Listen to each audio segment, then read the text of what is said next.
If you love the great outdoors, Glacier National Park has got to be on your bucket list. With over 700 miles of trails and spectacular views, it's no wonder it's called the Hikers National Park. Located in the northwest corner of Montana, Glacier is for the adventurous who want to explore the wilderness on foot, by boat, or even on horseback. This 2023 update includes new footage, as well as tips on how to deal with the issue of overcrowding, and info to help you navigate the new Vehicle Reservation Ticket system, which is designed to reduce it. It took hundreds of labor hours to put this helpful guide together, so please click the like button and subscribe. It's a simple way to say thanks, especially if it helps you plan your trip. Weirdly, subscribing does more than anything else to support this channel. Okay, now let's get back to the vehicle reservation system. During the peak hours of the busy season, you'll need one of these tickets to drive into the park. I'll also tell you about the new federal law that makes it a crime to shoot a YouTube, TikTok, or other social media post in the park without a $225 filming permit. It took several hundred hours to put this helpful guide together. I wanted to make sure that it remains the most comprehensive video on the park. And if it helps you, please click the like button and subscribe to show your appreciation. Record attendance over the last few years has brought traffic and parking issues to the park. And in-park rooms must be booked several months or even a year in advance. So I also talk about staying outside the park. But don't come here for the accommodations. Come for the amazing trails, the wildlife, and the incredible scenery. And of course, to hike to one of the remaining glaciers, or on the Continental Divide Trail. I'll do my best to provide tips to you photographers so that you can capture some of this amazing scenery and wildlife, and the dramatic greens, reds, and blues. On a personal note, Glacier is my favorite park, and I've been to most of them. I've gone to Glacier most years since 1994, and I've been making park videos ever since. I've seen some changes, but most of the trail views are pretty much the same. But fire has rebooted the life cycle in places. And on my first trip to the park, there were 27 glaciers. Then we were down to 25, but the latest survey says that we've gained one back. There are now 26 classified glaciers in the park. I'm going to take you to one of them. This guide has always been the most comprehensive video on Glacier National Park. And like the others, this one will help you explore the Sun Road, to cruise or paddle its lakes, and of course to hike the trails that make Glacier the Hikers National Park. I'm going to take you step by step on many of the most popular trails in the park. And the passes here, well, they top out at just 6,700 to 7,200 feet, so it takes little time to acclimatize to hiking in Glacier. There are also flat trails, and some of these are just as spectacular as the high ones.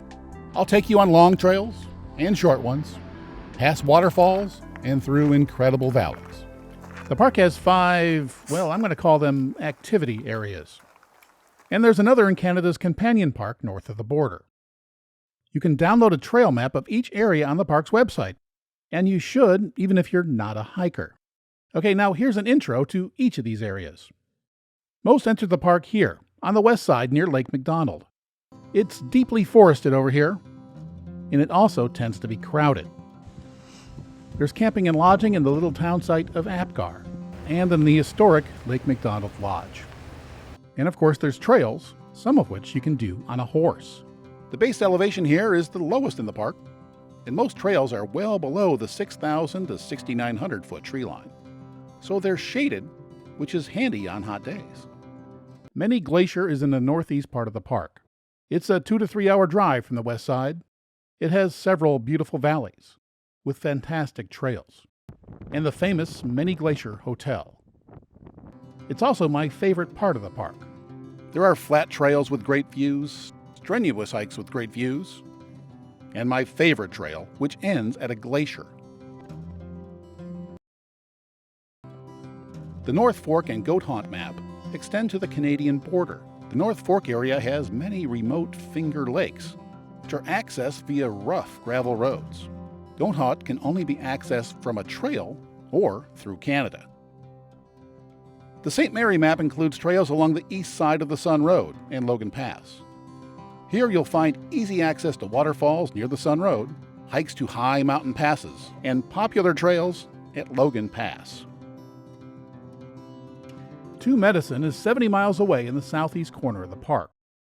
When the park first opened in 1910, most park visitors came by train. They rode horses to Two Medicine and the rest of the park. Today, it's a 10-minute drive from the lakes that are surrounded by mountains, which are home to some of the park's best and most demanding trails. Glacier's sister park, Canada's Waterton Lakes, is another area worth visiting. It's the home of the Prince of Wales Hotel and the awesome but very difficult Crypt Lake Trail. Starting in 2023 in an attempt to reduce overcrowding, during prime hours of the busy season, you need a reservation to drive into one of these areas. If you're staying in the park, or if you have a reservation with a park service company, you also get a vehicle reservation for that day. But if you're staying outside the park, well, I'll explain how to get one of these vehicle reservations in a later segment. Yes, the park is big. It's 70 miles from West Glacier to Two Medicine. The fabulous Sun Road, it's only 50 miles long, but it usually takes 1.5 to 2.5 hours to cross it. But the Sun Road is more than just a conveyance. There are also several trails off of it.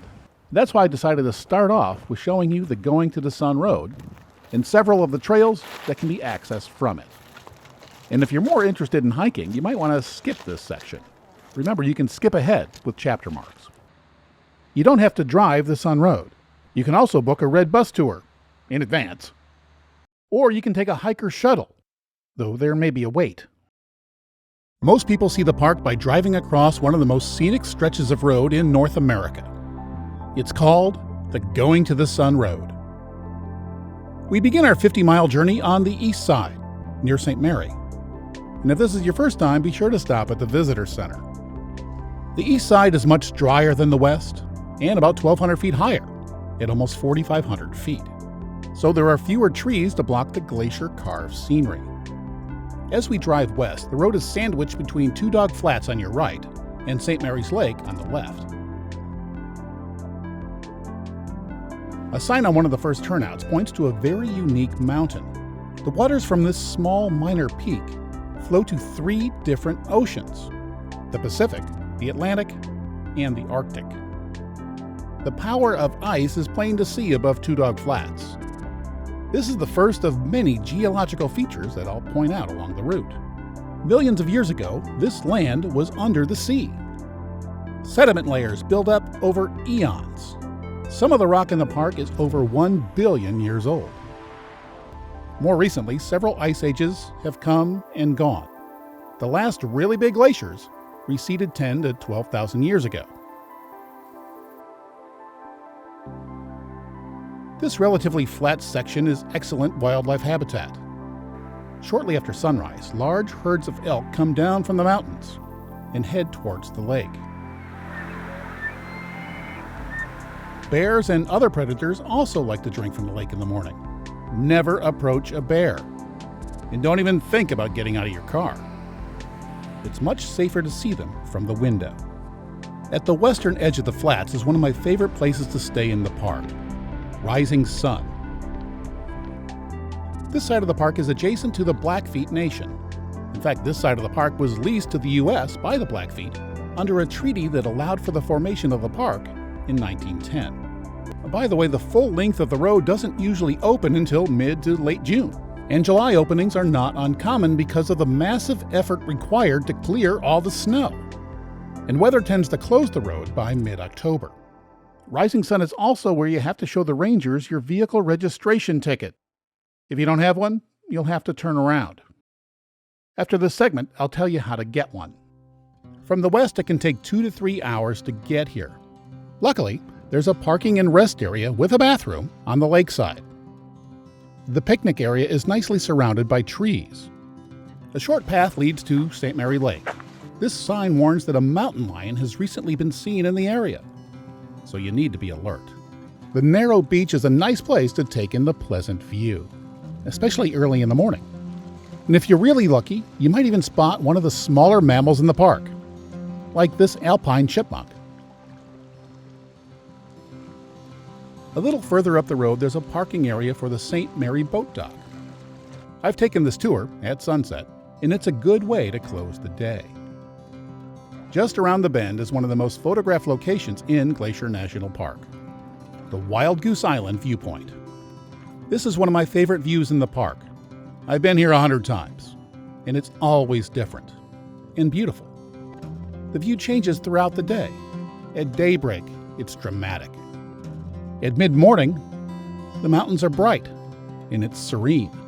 In the afternoon, convection creates pretty clouds. And at sundown, it's almost spiritual. Perhaps even more so late in the season, when smoke, hopefully from distant fires, blurs the landscape. Fire is an important part of the forest life cycle. It's necessary for rebirth. In 2017, a small fire, by park standards, burned the mature forest around this section of the road. Even trees in Wild Goose Island were burned. The next section of road climbs to an overlook with parking above St. Mary Lake. It's a nice viewpoint. And yes, that's Wild Goose Island. Again, the view can be quite different depending on the time of day and the weather. Usually it's rather windy. In the afternoon, the clouds can be rather interesting.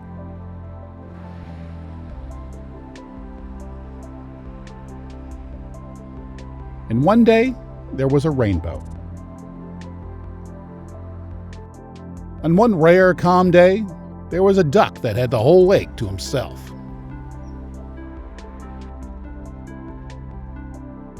And if you're a rockhound, the opposite cliff face is interesting too. 2020 was my first fall trip to Glacier, and it won't be my last, because the color in early October was really nice.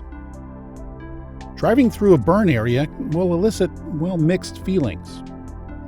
Dead trees aren't as pretty as a lush forest, but fire is natural and necessary. This one also made it easier to see the distant mountains. In a few places, it also revealed what was hidden. This is Lost Lake. It's just above the road, but the thick trees blocked it from view, so I had never seen it before. Turns out this is the home for a rare snail that only lives in this lake. The nearby Sun Point parking area is another handy place to get out of the car, explore a bit, and maybe even grab a bite to eat on a picnic table with a warning that, you don't see at many picnic spots. And it turns out that this warning was valid. While waiting to use the pit toilet, we saw a black bear mama and her 2 cubs feeding on the hill. Luckily, they were more interested in the berries than us. There's also a trailhead here leading to 3 waterfalls. The first is just 2/3 of a mile away. The trail is mostly flat with nice views of St. Mary Lake. It also offers a chance to walk through a burn area, which it turns out has many nice photo ops. In Bering Falls, it's not bad either. And on a hot day, the mist may help you keep cool. You can continue for another mile or so to 2 more waterfalls. This is a nice trail to get a little exercise on a day when you're likely to spend a lot of time on the road. As the road continues to the burn area, I was intrigued by a side track with its gate down. It turns out it leads to the remains of one of the park's historic cabins. Back in the day, this was a shelter for backcountry rangers. Today, it's a relic of the past that will hopefully be respected and left undisturbed. It's also a great place to see the wonder of the rebirth of the forest. A few miles later is the popular Sun Rift Gorge. This small gorge is just a few steps above the road. But most stop here because this is the shortest way to Bering Falls. It's just 1/3 of a mile from here. Those looking for more exercise can head further down the trail to St. Mary Falls and even all the way to Virginia Falls. And because of that, this parking area often fills up early. If these falls are on your must-do list, you really need to get here early. More mountains come into view as the road continues through the burn area. We're also approaching 1 billion-year-old red rock. Here's another one of those things that's a little bit hard to believe. But when the silt and mud that formed these rocks was laid down, this area was the west coast of the continent. Yep, there was a time when there was no land west of here. This is the St. Mary Falls Trailhead parking area. This trail bypasses Bering Falls. And yes, as you can tell, there are many trails in this area, and getting back to the correct parking lot can be an issue. So make sure you read the trail signs. I once ended up at the wrong parking area. I've been to this place many times too. And prior to the fire, the forest was so dense you could barely see St. Mary Lake. Of course, in 2017, things changed. The old went away and the life cycle restarted, allowing the sun to reach the forest floor, sprouting new life and young plants, a new food source. Behind those trees is a shy female moose, feeding on that new growth. And sorry, but here's one more science lesson before we leave this place. Look down. Many of the red rocks have fossilized ripples on them. Others have mud cracks. And one reason they're so well preserved? Well, they're so old that complex life had yet to evolve. The road cuts through even more colorful geology as it rises. In places, it's a more typical dull gray or pale yellow. But then a few miles away, it's bright green. And after that, a deep red. Near the pass, it cuts through the black band. The reason for the diversity is fascinating and explained well in roadside geology books, available in the gift shop. Even if you don't need the bathroom, this pullout has great views of the mountains. The road climbs out of the burn area towards the alpine section. It begins at the Jackson Glacier overlook. And when the weather gets bad, this is the point at which they close the road. This is the best place along the road to see one of the park's glaciers. Jackson is the largest glacier in the park, but this one, like all the others in the park, has shrunk over the decades. In 1997, I hiked up to Grinnell Glacier with Al Gore. I was also there when the U.S. Geological Survey inspected Grinnell Glacier 10 or so years later. Soon after that, the park's info sign started stating that all the glaciers in the park will disappear by the year 2020. This new one was installed in 2019, and it has no such claim. When I wrote the last version of this video, there were only 25 glaciers in the park. Today, the park claims there are 26. I shot this video in 2010. The glaciers have been melting for a very long time, since the Little Ice Age ended in the mid-1800s. But it's more noticeable now. This is the glacier in 2020. If you want to see it up close, there's a trailhead at the end of the parking lot. The heavily used 15.4-mile trail to the glacier begins here. It climbs over 2,400 feet, so you need to be in shape. I decided to go only as far as Gunsight Lake. This section of the road is well out of the burn area. The road is about to get twisty, so if you're a slow driver and there are cars behind you, be nice. And use one of the pullouts because, well, you can no longer pass after the curve towards Piegan Pass. And that's where the speed limit changes from 45 to 35. Shuttle stops and a parking area tell you that this is a popular hiking area. The sign says Piegan Pass, and it's a trail I've enjoyed, especially the path through the scree field. But Siyeh Pass can also be reached from here, and it might be even better. This is the biggest of the two switchbacks on the east side. From here, the road climbs quickly, and around the next bend are a few pullouts with some of the best views in the park. This is one of those places where you can spend lots of time, just taking it all in. If all the pullouts here are taken, don't worry, there's more up ahead. There are tunnels on either side of Logan Pass. This is the East Tunnel. The tunnels opened in 1933. They were the last sections of the road to be completed during its 9-year construction. The final switchback on this side is just up the road, And at the far end is Lunch Creek. This is another one of my favorite photo spots in the park. And if you're lucky enough to be here in mid to late summer when the beargrass and other wildflowers are plentiful, then it's even better. As the road gets higher, the views get more spectacular.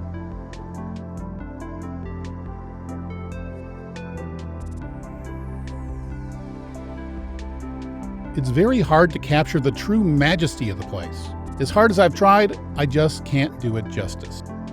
It's really one of those places that you have to see in person to fully appreciate. And yes, you can ride a bicycle on the road, and a surprising number of people do it. And this ain't easy, because from the west there's over 3,000 feet of elevation change. This is the area called the Big Drift.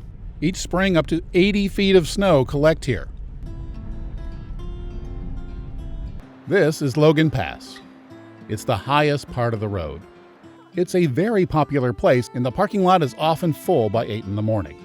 Even reservations for a red bus tour are often sold out for weeks. The free hiker shuttles, well, yes, they're first come, first serve, but even they can have long wait times. The visitor center houses several exhibits, a small gift shop, and a comfort station. And FYI, the outbuilding was extremely fragrant in October. This is one of the world's special places, and it gets even better when you get away from the parking lot. And I highly recommend that you try at least one of the trails. The railing, I was wondering where they put it. Apparently that's where they store it. Just behind the visitor center, a 3-mile round-trip trail leads to Hidden Lake. It's one of the most popular in the park. Here, grizzlies and other wildlife are often seen. In fact, it's not uncommon for the trail to be closed because of too much grizzly activity.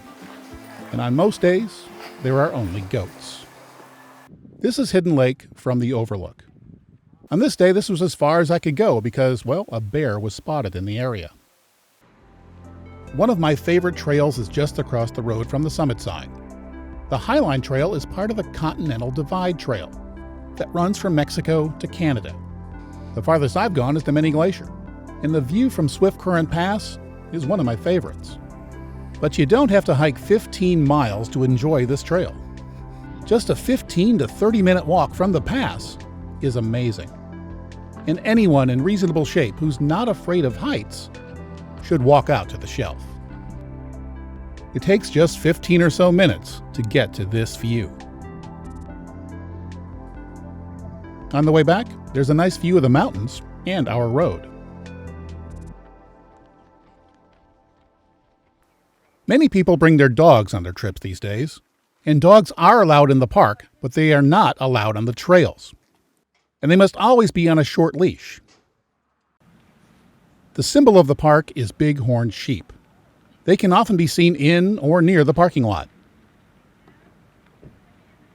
And remember, these are wild animals, so don't approach them. The weather changes quickly up here. While it may be warm and pleasant in the valley, it can be cold and rainy or even sleeting or snowing at the pass. Clouds rush in from the west and are pushed upwards by the mountains. Cold precipitation is often the result during any month of the year. Meanwhile, east of the divide, only a few clouds may spill over the ridge. Most just evaporate in the dry air of the east. Back on the road, we begin the descent by passing another waterfall. But after just a short distance, we're going to stop. And a short iron walkway leads to an overlook with an excellent view of the Continental Divide. This part of it is called the Garden Wall. The Highline Trail is carved into it, as is the Sun Road below. And you photographers out there should keep in mind that it's going to be in shadow until the sun hits it in the afternoon. And this overlook is a great place to take it all in.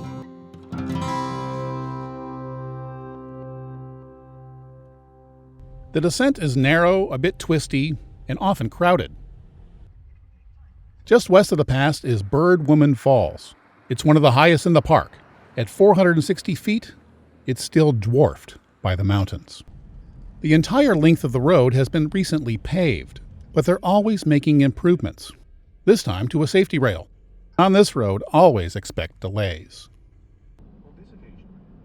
Heaven's Peak is one of the most striking on the west side. Its distinctive shape tends to draw the eye, no matter the time of day. The sun hits it in the morning. In the afternoon, it's in silhouette. I love driving this road. But part of the experience is getting out of the car and just looking around. And there's a great parking area where you can do this at Haystack Creek. The creek and billion-year-old rock are up the slope. The last stretch of our road, it's at the bottom of the valley. And again, well, video just can't do this place justice. You really need to be here in person to get it. And that lady there, she gets it.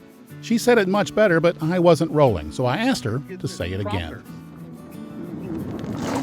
You can't describe how beautiful this is. That wasn't very sincere. But you can't. See? She gets it. That's the Weeping Wall behind them. It's one of the landmarks on the road. It's called that because water weeps out of the rock during the early season snowmelt. It does more than weep, making it a great place for photographers. Just past it, it gets twisty again. And it's easy to see why the Sun Road has a vehicle length limit of only 21 feet. Anything longer just can't make it around the bends. In the autumn, there's remarkable colors behind every corner. Much of this section hugs the cliff face. There's only one real switchback on the west side, and it's called the Loop. There's parking, a pit toilet, and more great views. This area has burned a couple of times in recent years, and an info sign tells the story. I was here in 2003 and saw it myself. It was the largest fire ever in the park. It burned much of the west side, including this area. I visited many times since then, but this is my first autumn visit. The color really helps differentiate old growth from the new. And of course, it's pretty. This spot also has the second best view of Heaven's Peak, even when it's a little smoky. The Loop is also important for hikers. This trail heads up to Granite Park, where it connects to the Highline Trail and then Logan Pass. A hiker shuttle stops here to drop people off, or to pick them up and bring them back to Logan Pass. The fall color makes it easy to see the size of the burn area, and it seems that deciduous trees are replacing some of the conifers. And that's McDonald Creek down the valley to the north. This is just another place in the park where it's really nice just to look around. The best, or at least my favorite view of Heaven's Peak, is just down the road a bit. This is the West Tunnel. There are pullouts on either side of it, and a short walk offers a little surprise. It's the best, or at least my favorite view of Heaven's Peak. And there's a viewing area on the other side. Avalanches are frequent occurrences during the spring snowmelt. And here the power of an avalanche is clear to see. Safety and the time required to clean up these avalanches is another reason the road opens so late. The road eventually levels out and follows the contour of McDonald Creek. Several turnouts provide creek access. At first, it just trickles over Glacier's famous multicolored rocks. And in places, calm waters reflect fall color. Further down, there's small cascades. At Red Rock Point, there's bigger ones. The trail leads to a wooden overlook. At certain times of day, two-legged wildlife tend to visit the swimming hole. Curious types will find a few places to explore here. FYI, several years ago, I broke a rib doing something similarly curious in this same area. But anyway, early in the year, the water tends to be a bit higher. This was shot in early June. I had never seen it like this before. Soon you'll see another large parking area that's full by 8 o'clock in the morning. It's for the Trail of the Cedars. It's one of the most popular places in the park. Here, a 0.7-mile boarded wheelchair-accessible trail winds its way through an old-growth cedar forest. At the far end, you'll hear the sound of falling water. It's Avalanche Creek, where it narrows into a small but beautiful gorge. In October, the water is low. Earlier, it's much more dramatic. The bridge is a turnaround spot for most. But if you keep going for another 1/10 of a mile, you arrive at the trailhead for Avalanche Lake. The lake is just 2 miles and a moderate climb away. It's hard to believe that a place so lush, like this temperate rainforest, is just 40 miles from the dry grasslands on the east side. The road continues through the tree-lined valley near McDonald Creek. The pullout areas now have names. This is Sacred Dancing Cascade, but the water is too low for dancing. Take the short walk on a trail downstream to a bridge that's over the creek. From the bridge, there's a great view of the cascade. It's another great photo op.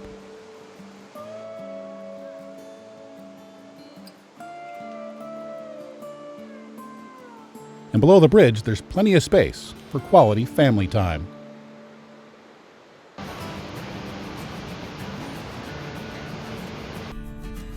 Back on the road, the speed limit here is 40, to provide a safety margin in case wildlife decide to cross the road. The creek empties into Lake McDonald. It's the largest lake in the park. The famous Lake McDonald Lodge is at the east end. We still have to drive the 10-mile length of the lake to get to our final stop. There are a few pullouts along the lake, and from this one, if you look carefully, you'll notice that the far shore shows evidence of a large fire. Much of it burned in the historic 2003 fire, leaving many dead standing trees that were just waiting for the next fire. Then, with a lightning strike in 2018, the fire returned, rebooting the forest life cycle once again. It typically takes 2.5 hours to cross the Sun Road, depending on traffic and how many times you stop. I know most people stay on the west side of the park, so most of you will drive it from west to east instead of the way I took you in this video. But I hope I convinced at least some of you to get up early and see the east side of the park at sunrise. The Apgar town site is our endpoint. Now, we've been on the road for a while, and if you're in the mood for a snack, well, there are plenty of options here. Be sure to walk down to the beach at Lake McDonald. This is one of the most famous views in the park.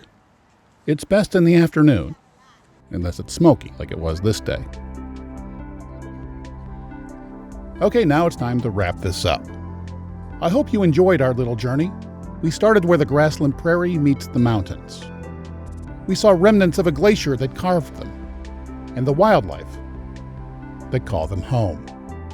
The road took us to easy trails and provides us access to the alpine backcountry. The trees and color remind us that our world is always changing, and that there are different types of beauty when you look for it. Perhaps in a dark rainforest. Nowhere else can you experience all of this in just a few hours, except on the amazing Going to the Sun Road. Well, that's the amazing Going to the Sun Road. Driving it is a great way to get to know the park, as is a stay in one of the park's historic lodges. But since they're pretty much booked up for this year, I'll show you some of the trails, which is pretty much why the hotels are booked. I'm going to start with a flat one in the beautiful Many Glacier area. It follows a chain of lakes to a 3,000-foot wall on the Continental Divide. It's called the Bullhead Lake Trail. Hiking a trail with lots of elevation gain on the first day in the mountains is not a good idea. To help your body adjust, spend your first day exploring the Sun Road or hiking a flat trail. One of the best flat hikes in the park is the Bullhead Lake Trail. It's in the Many Glacier area. The trailhead is located near the Swiftcurrent Motor Inn parking lot. The trail begins in trees. One is rather unique. After about 5 minutes, a spur trail leads to Fisher Cap Lake. Moose live in this area, and they feed in the lake nearly every day. Some say that most of the images of moose you've seen in nature calendars were taken at this lake. They feed on plants that grow in shallow water. The females tend to feed in groups for up to hours at a time, providing plenty of time for photographers to get a nice shot. They train their young to hide in the nearby brush. Moose move methodically in the water, but they can move quickly when they want to. Moose are the largest members of the deer family. This is clearly apparent when they get on shore. They are accustomed to people, but they are still wild, and you shouldn't get too close. Bulls tend to feed by themselves. The best time to see them is late afternoon to early evening. Bears tend to come down here around dusk, so it'd be a good idea to be off the trail by then.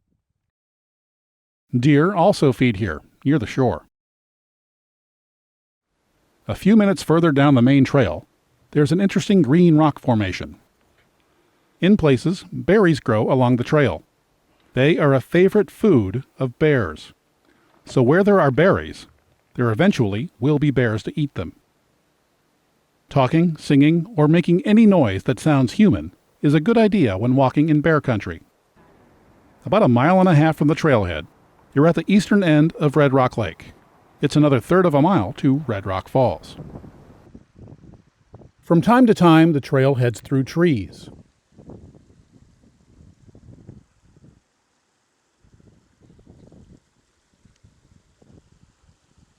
If you're alert, you might be lucky enough to see a moose. It's hard to believe that such a large animal can be so difficult to see. The trail goes through dense forest, and even moose get tired of bushwhacking through it. So occasionally, they take to the trail. Give them the right of way.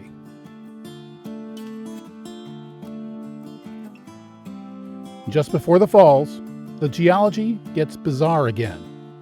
Just imagine the forces required to bend this rock formation. Also notice that earlier the rock was green. Here it's red. Rangers frequently walk the trails looking for signs of bears. Anything out there of any interest? Well, fleeting sighting of a grizzly. This ranger was warning hikers that a grizzly was using the trail to get over the mountains via Swiftcurrent Pass. Red Rock Falls is at the 1.8-mile point. This is a favorite spot for families. There are plenty of rocks for kids to climb on. So far, the trail has gained only about 100 feet.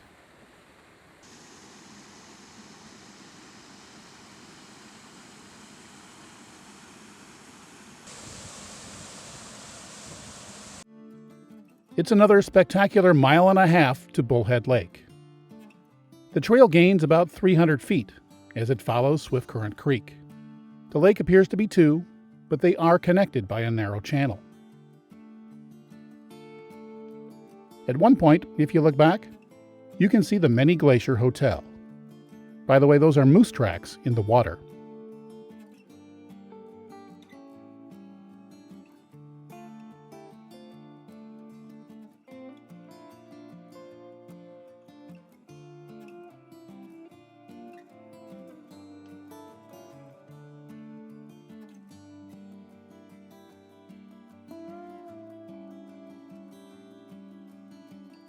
The larger pool is about 3.5 miles from the trailhead. It's one of the most tranquil places in the park. Here you're surrounded by mountains on 3 sides. At the end of the valley, there are 3,000-foot waterfalls. There's an oddly bent rock formation where mountain goats sometimes feed. The lake is clear and blue. Primitive life can also be seen on this trail. The yellow and green blotches on these rocks are alive. They are lichen. Lichen grows very slowly. These swatches are likely to be hundreds of years old. For most, Bullhead Lake is the turnaround point. But the trail continues. 2,000 feet up and 3 miles from here is Swiftcurrent Pass. And beyond it, Granite Park Chalet. The view from Swiftcurrent Pass, it's one of my favorites in the park. When you're in the mountains, it's only natural that you want to hike them. But this trail is proof that short, flat hikes can be just as memorable as a long, steep one. Now let's hike to a glacier. It's a harder one. It's my favorite one. I've done it more times than I can count. It's also in Many Glacier. If you plan ahead and have a ticket for the boat, you can park at the Many Glacier Hotel. But if not, you're going to have to start early because there's limited parking at the trailhead for the amazing Grinnell Glacier Trail. The trailhead is located down the road from the Many Glacier Hotel, but if you want to shorten the hike by about 3 miles, take the boat. Even then, the hike is a strenuous one. In about 4 miles, you'll climb from 4,900 feet to 6,600 feet above sea level. Tickets for the boat ride and ranger-led hike sell out quickly, so it's a good idea to purchase your tickets a day or so in advance. The boat leaves from the dock behind the Many Glacier Hotel. During the lake crossing, a ranger describes the scenery. Then there's a 5-minute walk to Lake Josephine, where another boat awaits. Those who start from the trailhead emerge from the trees near Lake Josephine's boat dock. They then follow the trail along the northern shore. The weather can change rapidly near the Continental Divide, and on this September morning, frost covered the gangway. After the hike, when the boat picked us up, the temperature was near 70. Ranger hikes begin with a talk about safety. This is bear country, and bears have the right of way. We learn the best way to avoid a bear encounter is to make noise. When a bear hears a human voice, it will likely get out of the way. But if you surprise a bear, it's likely to be unhappy, and you may have to use your bear spray to fend them off. The trail heads into the woods on a boardwalk over marshy ground. Just a few hundred yards from the boat landing, the climb begins. The trail gains a few hundred feet in the first 30 minutes, and on most days, the wind grows stronger. Soon your efforts pay off with amazing views of Mount Gould, which dominates the head of the valley. On ranger-led hikes, you'll have plenty of time to rest, as you learn about local geology, wildlife, or any subject in which the ranger is fluent. This ranger is into geology. She tells us sediments which make up the rock of this trail are very old. The layers were laid down hundreds of millions of years, even before dinosaurs existed. Right next to the trail, there's evidence of the powerful forces which bent the rock and formed these mountains. Recently, rangers have had to explain one more thing: why so many trees in the area are dying. The answer is an infestation of a boring beetle in a budworm that feasts on new growth. The climb continues, and depending on the season, the foliage gets more colorful. Hundreds of millions of years ago, this entire area was under an ocean. This is fossilized seafloor. You can still see the ripples. It's now about 6,000 feet above sea level. There's a gentle rise over the next mile and a half, bringing Salamander Glacier into view, which is just above our destination. The saddle is reachable from the other side of the mountains via the Highline Trail. There are fewer trees the higher up you go, and the views of beautiful lower Grinnell Lake get better and better. The lake gets its vibrant turquoise color from small rock particles that were scraped off by the glacier. There are other trails in the area. A trail on the opposite side of the valley leads to Piegan Pass.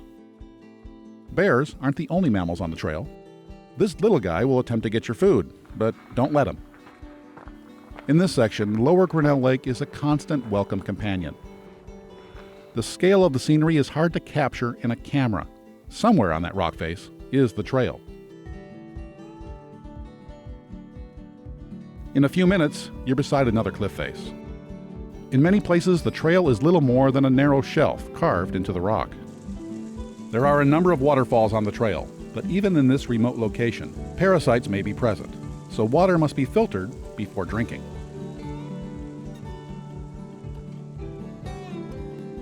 The glacier is now only about a mile away, and there's a small clearing. If this were midsummer, it would be filled with blooming beargrass.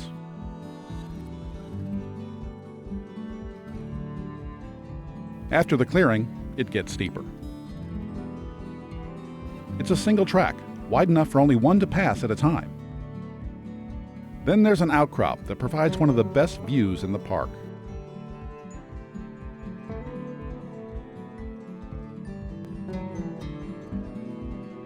At one point, it's so steep that stairs are cut into the rock.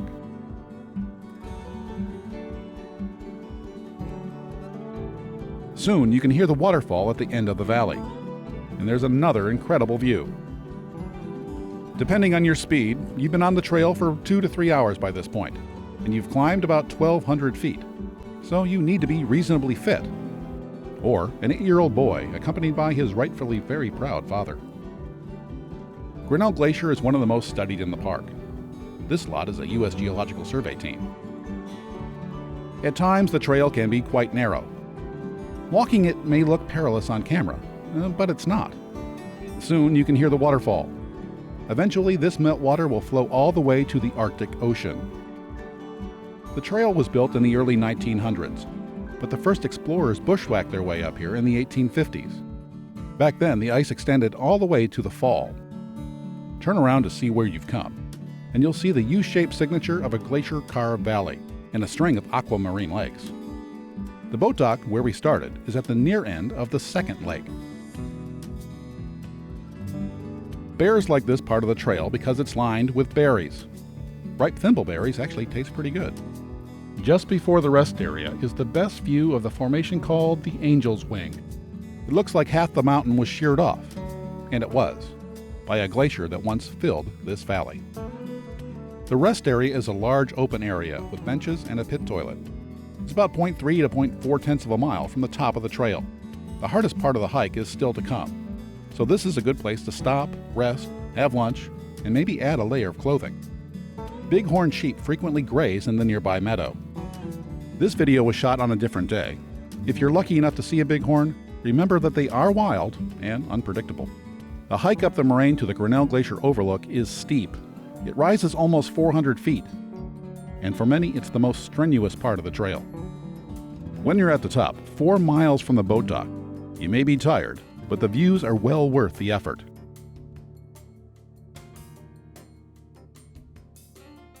If you're lucky, you may see a bighorn sheep up here too. Few continue to the glacier. Most just rest here and take in the amazing scenery. The glacier itself is still about a half mile away. Some even cool their feet in the very cold water. There's much to take in. The rock face is 3,000 feet high, the waterfall nearly 1,000. Like Lower Grinnell Lake, the water here gets its striking color from glacial flour, scraped off by the glacier. Most of those who make it up here know that the glacier is shrinking, and they want to see it before it's gone. This film crew is from Japanese television. As glaciers die, crevasses form near the edge, or foot of the glacier. Ice then breaks off and becomes a berg. Bergs now cover much of the upper Grinnell Lake. Over time, some of the bergs turn on their side, revealing ice layers that are hundreds of years old. Layers are also visible on the wall of the arête. They were laid down over 1 billion years ago. This is Salamander Glacier. In the early 1900s, it was connected to Grinnell Glacier. Today, the two glaciers are separated by hundreds of feet of rock. To get to the glacier, you'll have to cross a stream. I've seen just how fast the ice is melting.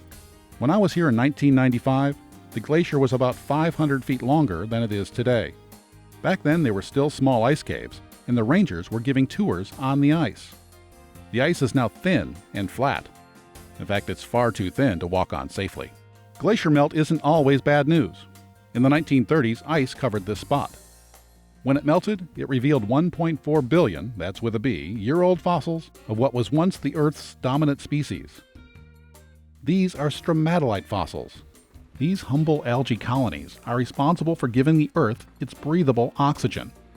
Before them, the atmosphere was carbon dioxide, but their waste gas was oxygen. They were formed in warm, shallow seas, proof that this ice-covered mountaintop was once a tropical shoreline. By now, you might be wondering what sort of effort is required to reach this spot. So I asked hiker Tim Curry about his thoughts. And that last 4/10 of a mile was a little steeper than I expected. So is the effort worth the view? It was absolutely worth it. I would recommend this to anybody who's of sound limb, but I wouldn't recommend it to anybody who was not quite in shape for the mountain, because you do feel the altitude. It is a steep climb, it's very rocky, and you should be in shape for it. And fitness clearly is not based on age. This grandma did it, and she's 77. And she didn't take the boat. She started from the trailhead, 5.5 miles away. It took her 4 hours to get here. And what did she think of it? Ah, it's marvelous. The Grinnell Glacier Trail is one of the most scenic in North America, and one of the few that follows a glacial valley past stunning vistas with an incredible lake, and then ends at a remnant of the last ice age.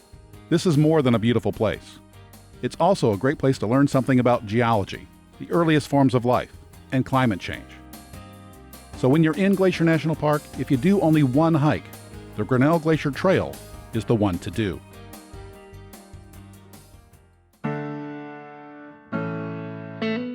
Another of my favorite hikes starts at Logan Pass. No, it's not the Hidden Lake Trail. Sure, it's one of the park's most popular. But it's too crowded for me, so I've only done it once. And unless the weather is really nice, there's only a fair photo op at the top. I much prefer the Highline Trail and its connecting Swiftcurrent Pass trail, which takes you all the way to Many Glacier. It begins just across the road from the Logan Pass sign. If you're in good shape, you can take it over 15 miles all the way to Many Glacier. But if that's too much for you, there are options.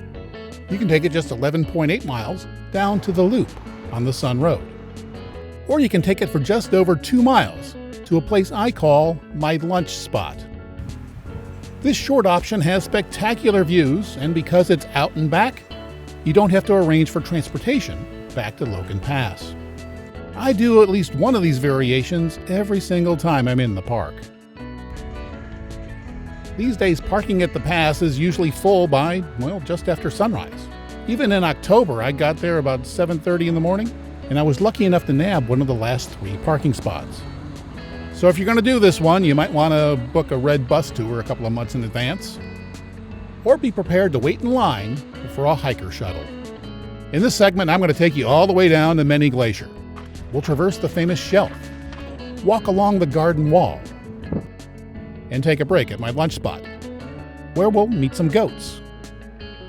We'll climb up the haystack and endure a spur trail and a horribly steep trudge up to the Grinnell Glacier overlook, before resting at the halfway point, which is Granite Park Chalet. Then we'll cross the Continental Divide over Swiftcurrent Pass and hike down 2,300 feet, past several lakes and Red Rock Falls, to our journey's end at the Swiftcurrent Motor Inn. This segment includes images from several of my hikes. A signpost at the trailhead reminds us that this is bear country. There are more than 500 grizzlies in the park, and as the sign says, there is no guarantee of your safety. As recently as 2019, a man went missing on this trail. But anyway, here's some advice: don't hike alone. As we descend a couple hundred feet on this easy slope, allow me to provide some trail difficulty info. A walk to my lunch spot is pretty easy, without a lot of up and down. The walk back up this slope is probably the hardest part. The hike down to the loop includes over 1,000 feet of up and over 3,000 feet of going down. And going down can be quite hard on your knees, especially if you're not using hiking poles. You need to add about 1,000 feet of up and down if you decide to take the extra climb to the overlook. The hike to Many Glacier has about the same amount of up and down as the Loop Trail, with a few more miles of flat hiking.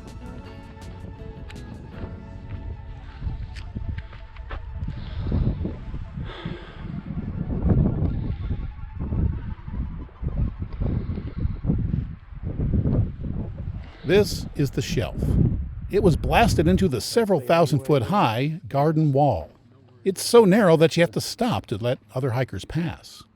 It can be scary for some, but there is a handy garden hose-covered safety cable to hang on to. At least there is during the busy season.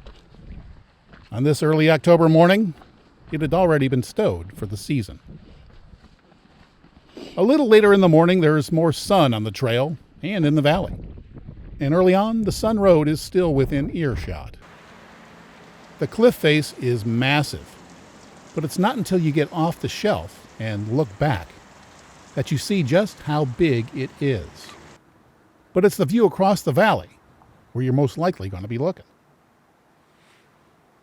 After just a few minutes, you're off the cliff face, and the trail opens up a bit. Bears aren't the only wildlife feeding here. Bighorn sheep do too. Across the valley, the 492-foot Bird Woman Falls comes into view.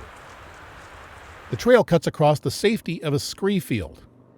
Then you're back in the trees where bear precautions are necessary. Some wear bells on their boots to let bears know that they're coming. But most rangers say they're not loud enough. Hey, bear. Talking, singing, and generally making noise is deemed the best way to let a bear know that you're coming. And then they usually get out of the way. Some of the smaller creatures in the park may come out in hopes that you'll toss them a crumb or two. But don't. It's best to keep wild animals wild. The trail continues along the garden wall.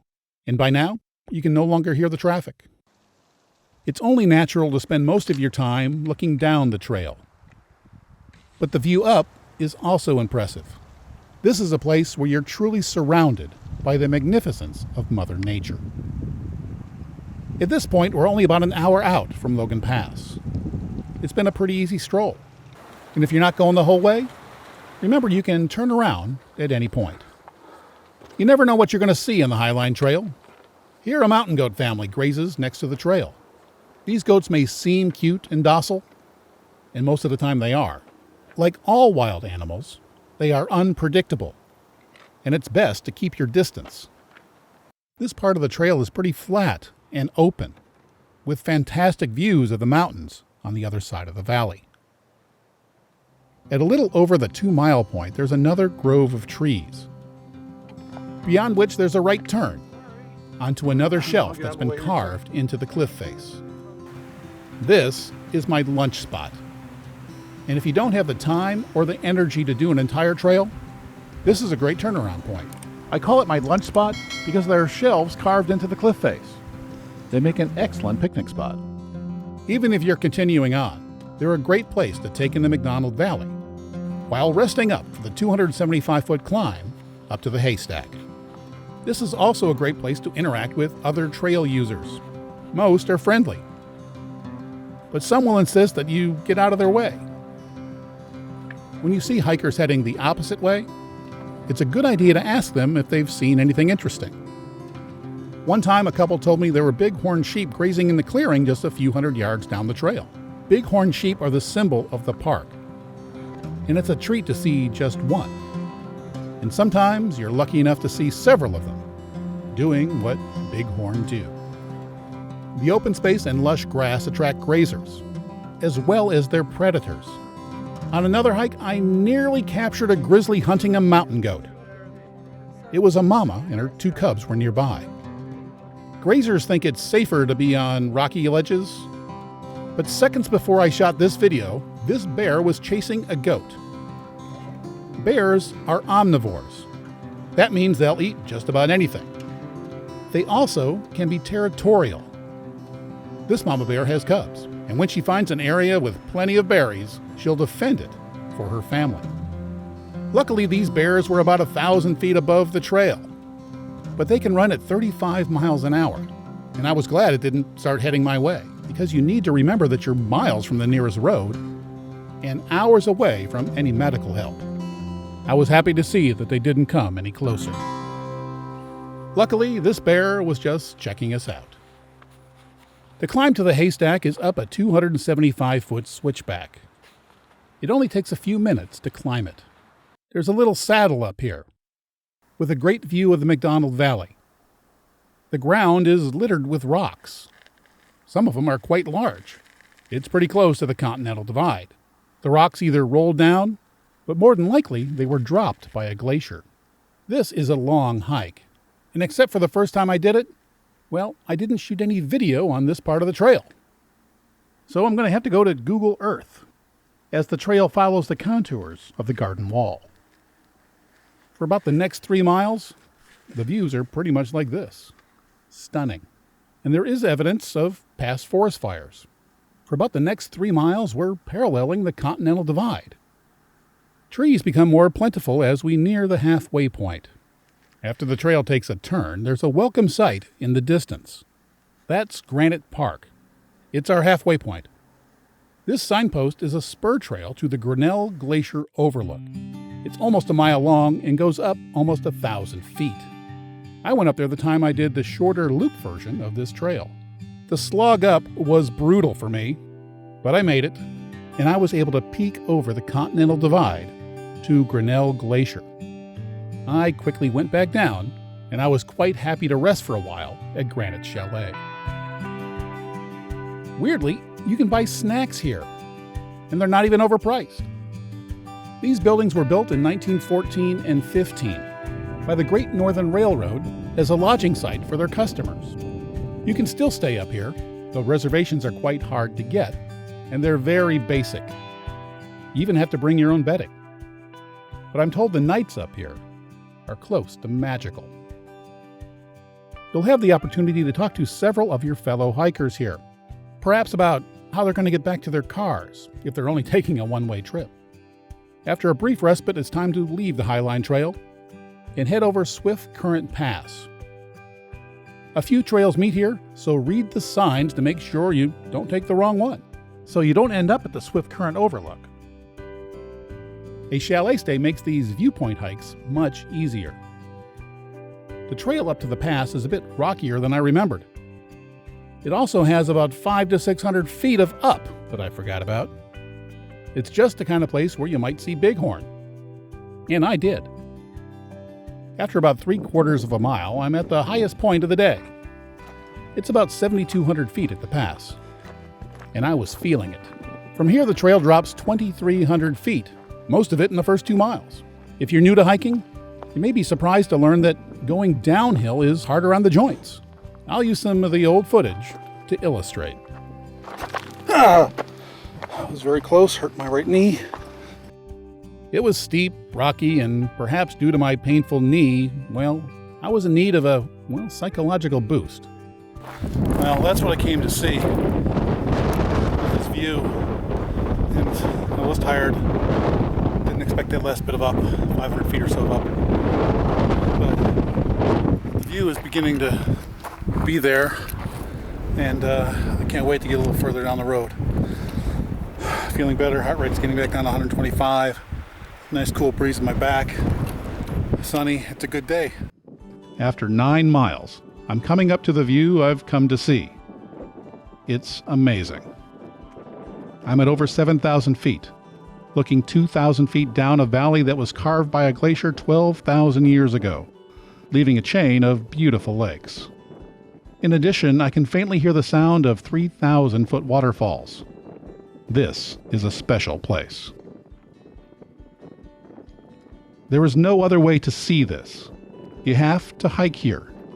You'll have to endure exhaustion, blisters, and pain, while hauling yourself, your sustenance, and your cameras for 8 hours to see this. They say that you appreciate things more when you earn them, and they're right.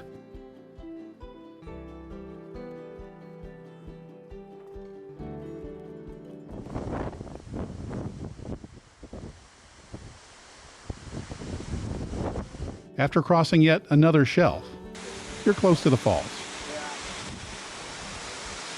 If anything, the view only gets better.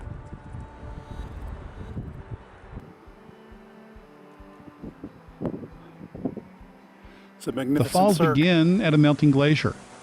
This trickle will soon join others, forming the Swiftcurrent River. I've done this part of the trail twice, and I wish I had more pics. Both times I was simply too distracted by the valley.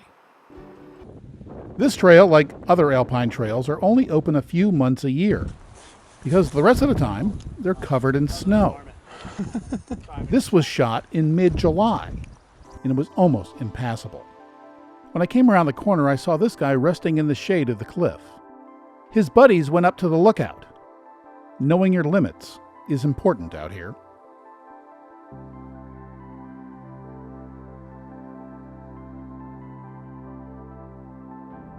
Several wide-eyed minutes later, I'm on the valley floor. I look back and realize that this meltwater is just starting a journey that will end in the Arctic Ocean. And by the way, it's important to learn the types of scat. That was dried bear scat. The first suspension bridge means that there's 4 miles to go.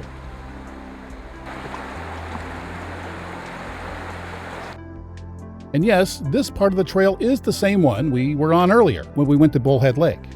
And yes, this is the lake. As I've been here many times before, well, I'm not stopping as often to shoot pictures. Frankly, I was tired and sore, so I did the last 3 miles in less than an hour, including a stop to Red Rock Falls. It's just a short walk off the main trail, and it means I'm only 1.8 miles from the end. While it would be nice to stay and appreciate it, I do so only briefly. It's been a long day, and I'm much more interested in basking in the luxury of a sparse, TV-less room with my boots off. Several minutes later, 8 hours after starting out, and carrying a lifetime of memories with me, that's what I did. You may be wondering how I got back to my car at Logan Pass. Well, I prepaid for a red bus ride for the next morning. And yes, I could have done that today or taken my chances with a hiker shuttle, but I decided to drive up. But I got lucky. It turns out that while waiting for a table at the diner, I ran into the guy who was waiting on the trail. And after his buddies showed me the pictures they took at Swiftcurrent Lookout, we started talking about getting back to the pass. And it turns out they had pre-planned. They had staged one of their cars here at the Motor Inn. And they were kind enough to let me bum a ride back to Logan Pass. And to pass it forward, I donated my red bus ticket to someone else who needed to get to Logan Pass in the morning. I'm going to show you many more trails. The best way to get on them is to stay close to them. So it's time for the lodging segment. If you're not interested in these historic beauties, skip ahead. I've added chapter marks. Glacier is a great place. In fact, it's my favorite place. And because it's so big, you're going to want to stay close to where you want to play. I've been to the park nearly every year since 1994, so I understand the choices pretty well. I'll cover everything from campgrounds, to cabins, to the motels and motor inns, and of course, the historic lodges. I'll even tell you about the backcountry chalets. About 3 million people visit the park every year. They come for the spectacular scenery, the wildlife, and perhaps the chance to experience the early 1900s version of luxury. The largest hotels are historic beauties built by the Great Northern Railroad. They have floors that creak, walls that are thin, no TVs, and beautiful lobbies with very slow Wi-Fi. The park is so remote that they're only open for about 110 days a year. To stay in the park, you have to plan ahead. There's less than 1,000 rooms in the park, and they're often booked months in advance. So most of us don't get to stay in the park. There are many campgrounds, and a few of them take reservations which are also booked months in advance. Local businesses on the west side of the park have responded with accommodations at many price levels. From the traditional full-service hotel to my favorite motel, which is just a few miles from the west entrance. Glacier National Park was created in 1910, thanks in part to the Great Northern Railroad who brought the tourists here. They arrived at either East or West Glacier. They toured the park on horseback, and at the end of each day's ride, they stayed in tents or small chalets built by the railroad. It wasn't long before those accommodations weren't posh enough for the wealthy Easterners who could afford these trips. So the Great Northern started building large, modern hotels in spectacular places. These hotels are much the same today as they were when they were built. Some have been recently renovated, but they're still pretty basic by today's standards.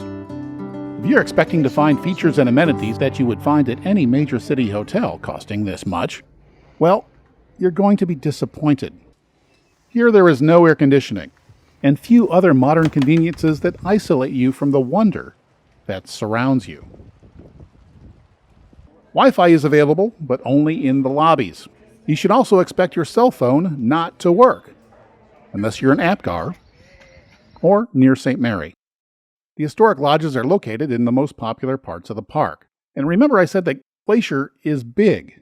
Well, these lodges are at least 50 miles apart, and it'll take over an hour to get from one to another.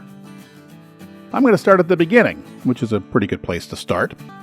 You can still arrive by train at East Glacier.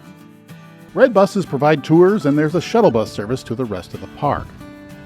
Glacier Park Lodge was completed in 1913 with 61 rooms. An annex was later built with another 100 rooms. This is the only lodge outside the park boundary, which is why it's legal to fly the drone here. The entire east side of the park is on Blackfeet tribal land. When the locals saw the lobby for the first time, they called it Big Tree Lodge, because it's supported by 60 large trees that still retain their bark, which apparently is hard to do. There's also a fancy-ish restaurant and a bar lounge with more casual fare. And of course, there's a gift shop. The lobby also has a display that teaches the history of the area, as well as some local art. It's also a great place just to kick back and relax. There's a variety of rooms at different price points. This is one of the bigger ones. It has been recently renovated, it's comfortable, and it reflects the local environment. And there's a great view of the mountains. The smaller rooms are nice too. And I wonder why the hallway is so big. Back in the day, this was a destination hotel, so there's a 9-hole golf course. And of course, you can tour the park on a red bus. You can also book a walking interpretive tour of this historic lodge. And if you want to get married here, they do that. It's become a popular wedding venue, and they got 3 ballrooms. The drive to Two Medicine, which is in the park, it takes a 15-minute drive through the town of East Glacier. We go past the golf course, and then onto a high, twisty road that's actually a lovely drive. And you need to know that starting July 1st, 2023, you need a vehicle reservation ticket as well as a park pass to drive into Two Medicine. They're doing this because the summer months, well, it was just getting too crowded. But if you're staying in the East Glacier Lodge, you also get a vehicle reservation ticket for Two Medicine for the days that you're going to be staying there. But check the website because things tend to change. This is the Two Medicine Gate. In June, I didn't need a vehicle reservation. When the Sun Road is not fully open, this corner of the park tends to be pretty busy. Just about a mile past the gate, I tried to park at a trailhead. But even on an early June day, I had to double park just to get this shot of the trail. The main Two Medicine parking area is a couple more minutes down the road, near Two Medicine Lake. Parking place, please. The parking lot's full up. Here too, on this cold, rainy day, the main lot was full, and it was just after 10 in the morning. But luckily, the camp store lot wasn't full. The camp store provides services for the campground nearby, which has about 100 sites. The sites here are available on a first-come, first-served basis. This lack of parking means that the trails here are less crowded than others in the park, which is a good thing, because some of the most scenic trails in the park are here, like the one to Scenic Point. It's a part of the Continental Divide Trail. Experienced hikers will tell you that the best multi-day hikes in the park are here too. And another can be combined with a boat ride, like the one to Twin Falls. And if you're not a hiker, the boat tours are great for you too. And on a nice day, so is this view from the bench. And the little town of East Glacier is one of the few towns on the east side that has a few motels. They're small, family-owned, and generally more affordable than the lodge. The town also has a few places to eat. And 20 minutes further into the Blackfeet Nation is the larger town of Browning. And I had a bad experience there once. I stopped for gas and was surrounded by locals demanding money. And well, I haven't been back. And in August of 2022, a commenter on one of my other glacier videos said someone threw a rock, hitting his car while he was driving here on US 2. Anyway, our next destination is 50 miles north on Highway 89, just outside the park. It's a scenic hour-plus drive that weaves its way through rolling prairie. At about the halfway point, there's some construction. In my last version of this video, I mentioned that the Blackfeet might take a page from the Navajo Business Development Handbook and build a much-needed large hotel on the east side of the park. And I can't help but wonder if that's just what they're doing. A little further up the road, there's a big 180-degree turn and a pullout. This is where my cell phone, with AT&T service, comes to life. On the northeast side of the park, this may be the only place where you have cell service. The town of St. Mary is the eastern terminus of the Going to the Sun Road. It's the home of the St. Mary Village. It's outside the park and offers many types of rooms and even pricey mini houses. If you need air conditioning, many of their rooms have it. There's also one gas station, though it is $1 more than what I paid on the west side. When the Sun Road is open, they also open a little eatery next door. They make a pretty good buffalo burger and have a real good ice cream counter. A little farther north is my favorite part of the park, Many Glacier. It's popular for a reason. It's a day hiker's paradise, and it's a pretty good place to spot wildlife too. Many of the most popular trails in the park are here. Check out my other videos on the park for more info. Like to Medicine on July 1st, 2023. Between 6 a.m. and 3 p.m., you'll need a vehicle reservation ticket just to enter. I have a whole segment on how to get those near the end of this video. So if you want to hike here, it's best to stay here. This is the Many Glacier Hotel. The 5-story Swiss-style hotel opened in 1915. The surrounding mountains reminded many of the Alps, so the lodge was built in the Alpine Swiss style. The Great Northern Railway promoted it as one of the most noteworthy tourist hotels ever erected in America. Located on Swiftcurrent Lake, the Many Glacier Hotel is the largest in the park, with 214 guest rooms. In keeping with the era in which it was built, the rooms are simple but comfortable, and the ones with the balcony have a great view. And for you young couples, keep in mind that the walls are very thin. Like the other historic hotels, it does not have the luxury of air conditioning. It was renovated 100 years later, in 2016. The lobby is a great place to relax, near the large windows or the large fireplace. And feeding it keeps the bellman busy. During the 2016 renovation, the lobby was returned to its original design. The gift shop that had been added was removed, and in its place they built a spectacular wood staircase to match the one that was originally here in 1915. The Park Service raised almost $250,000 to remake this solid wood double spiral staircase. It was a part of the original building in 1915, but in 1957 it was removed to make room for a gift shop. While talking to a bellman, I learned that the lights hanging from the lobby ceiling were changed back too. It also turns out that he's a subscriber to my channel and quite a fan. So I'm going to let him explain what they did. So the lighting that we have here after the renovations went back to the original Japanese style. The Great Northern Railway, when they had their line come through, it went Chicago to Seattle, and then they had a steamboat that could take you straight to Japan. So they bought lanterns from Kyoto, Japan. But after World War II, Japanese style obviously wasn't very popular. So in the renovations, when they took out the spiral staircase, they also changed the lanterns. So in these most recent ones, they took them back to the original style for as much as they could. Let me tell you, it's really nice to hear from people who like my work. And you never know what kind of effect you're going to have on people. This guy was also working at the hotel, and he told me that he decided to work here after watching my hike to the Ptarmigan Tunnel video, which is a pretty nice hike, and he wanted to see it for himself. The gift shop is now on the lower level.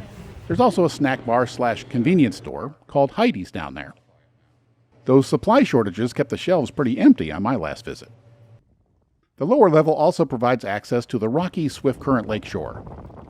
And even when the weather is bad, the view isn't. When it's good, it's really good. Especially at dawn. And the sunsets, they're not bad either. On the main floor, there's a fine dining restaurant. Here's a peek at the menu. The choices look pretty good. The fancy Ptarmigan dining room has also been returned to its original glory. There's more affordable fare at the bar, usually. In June of 22, for some reason, they didn't have any, though the TV still worked. Lots of folks want to stay here, so they can charge a lot for the privilege. This is a screenshot I made in August of 22 when I tried to book a room for August of 2023. There were only a few nights when rooms were available in the entire month, and that's 1 year out. In February of 2023, I again checked the website for the company that books the historic lodges that are inside the park. There were only 2 rooms available in any of them after July 1st. Now, there will be cancellations, but it's kind of hard to predict those. This is their September calendar. Note the early closing dates on some of the hotels. Then I looked at June. Several rooms were still available, But remember that the Sun Road and many of the trails are likely not to be open. Last year, the Sun Road didn't open until mid-July. I went to the park in June of 2022. I stayed in my favorite motel that's a few miles west of the park. It was cold and rainy a lot of the time, but I got to go to my favorite park. So I'm now a fan of going to the park in the off-season. Then I checked a company that books the lodges that are just outside the park. Their website doesn't show you the availability for an entire month, so it was hard to check around. But I clicked around, but I did find that there were some rooms available in the busy summer season. But if you want to stay here, it just shows you that you have to plan ahead, maybe more than a year ahead. If you're not lucky enough to stay here, and you can find a parking space, the Many Glacier Hotel is worth a visit. But there's one more obstacle. The parking lot is higher than the top of the 5-story hotel.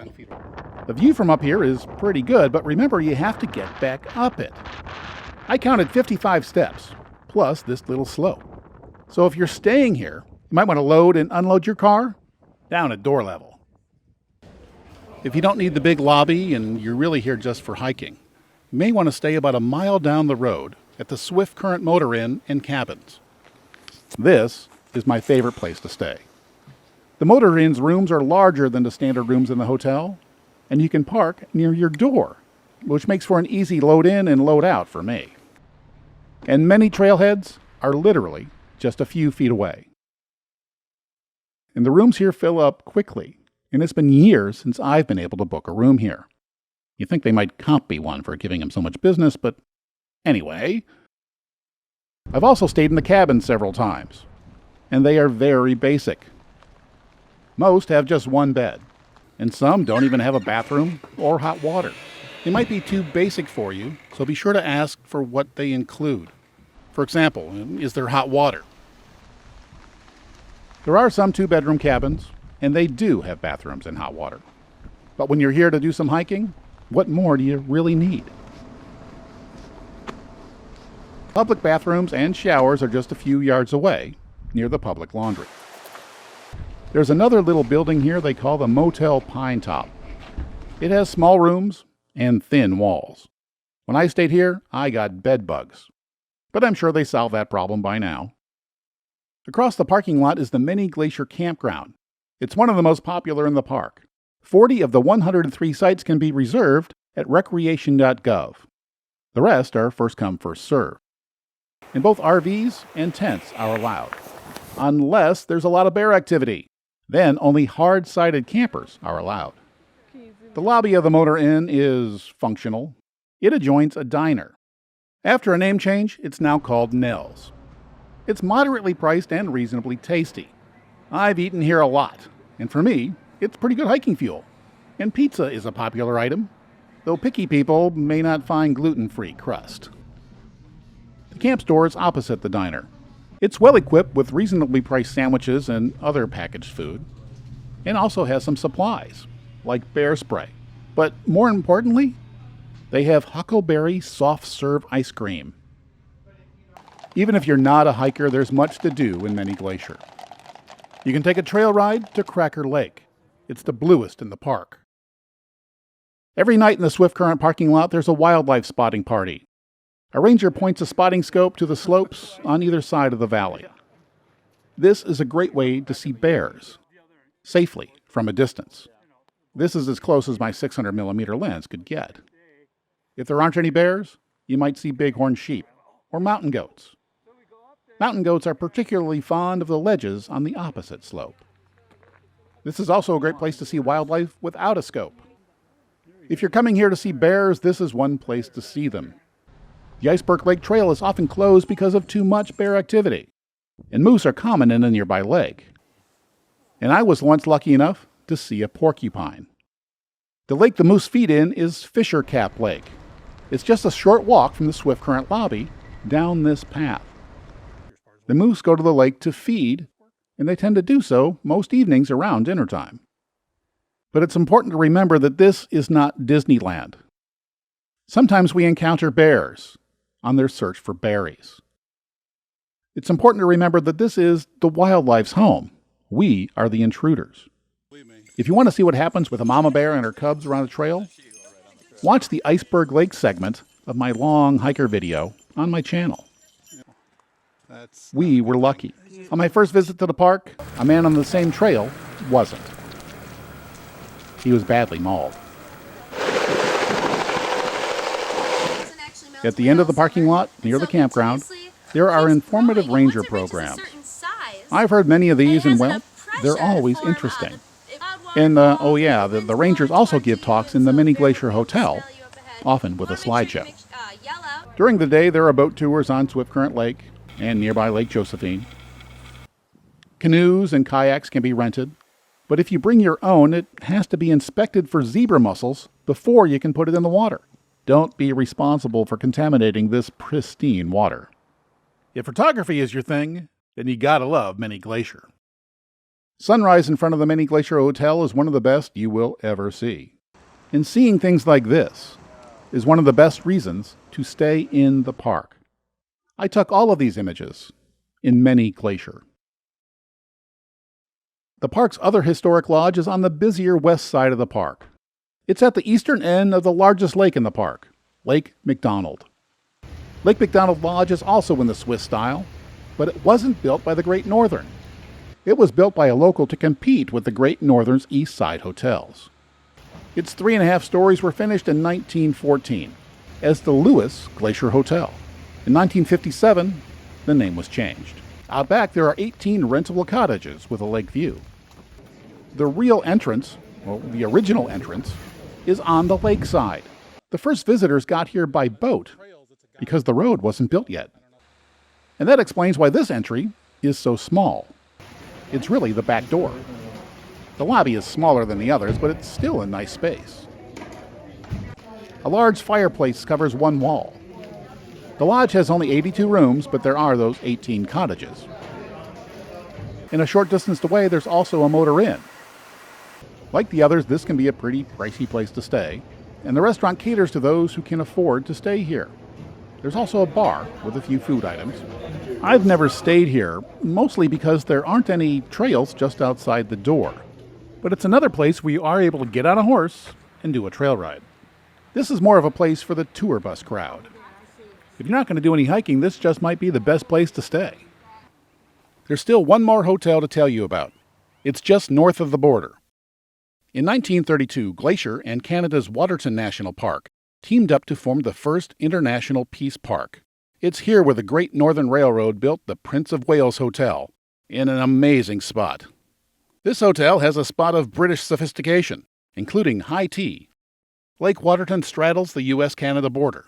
A cruise can take you to the outpost called Goat Haunt on the U.S. side of the border.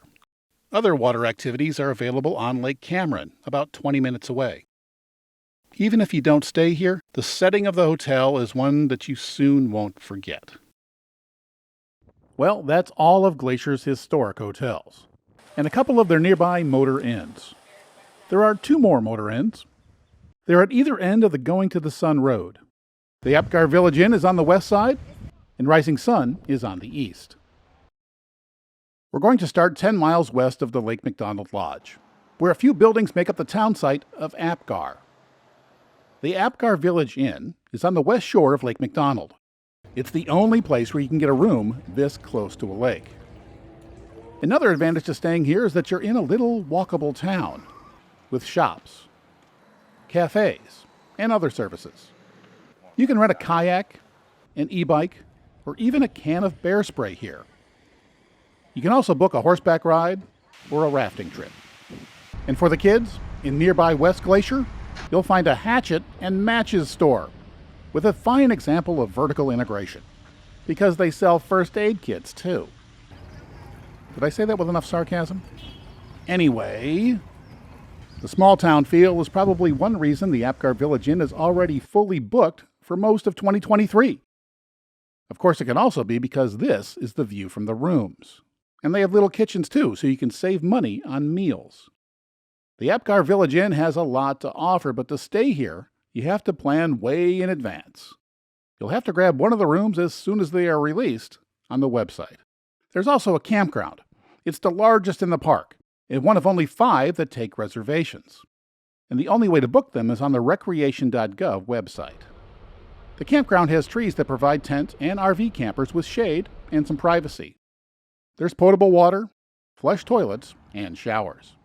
On most evenings, you can take a short walk to the amphitheater to take in a ranger talk.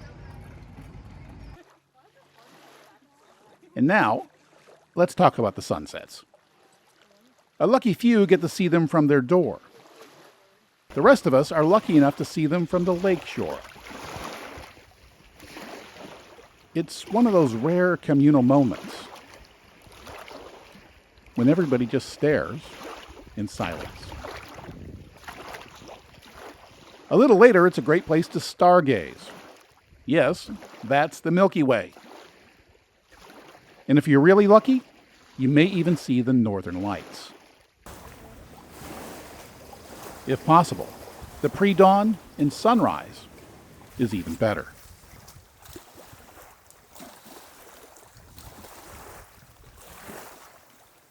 Now it's time to wrap up the Apgar section and head over to our last motor inn, Rising Sun.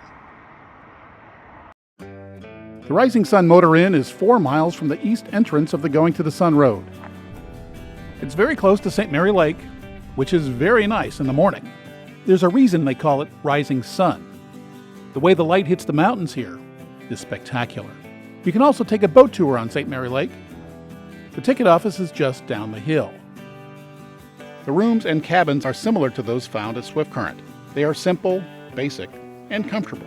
The cabins are tucked away in the woods, and they're a step up from those at Swiftcurrent. There's also a camp store and a restaurant. And by the way, I've stayed in all of these rooms, and they have every place I've mentioned so far. This is another great place for photography. It's where the prairie meets the mountains, and where elk graze in the morning. And Wild Goose Island is just up the road. It's an amazing spot. A little further down the road are trailheads to several waterfalls. So when you're looking for an adventure near the Going to the Sun Road on the east side of the park, consider the Rising Sun Motor Inn.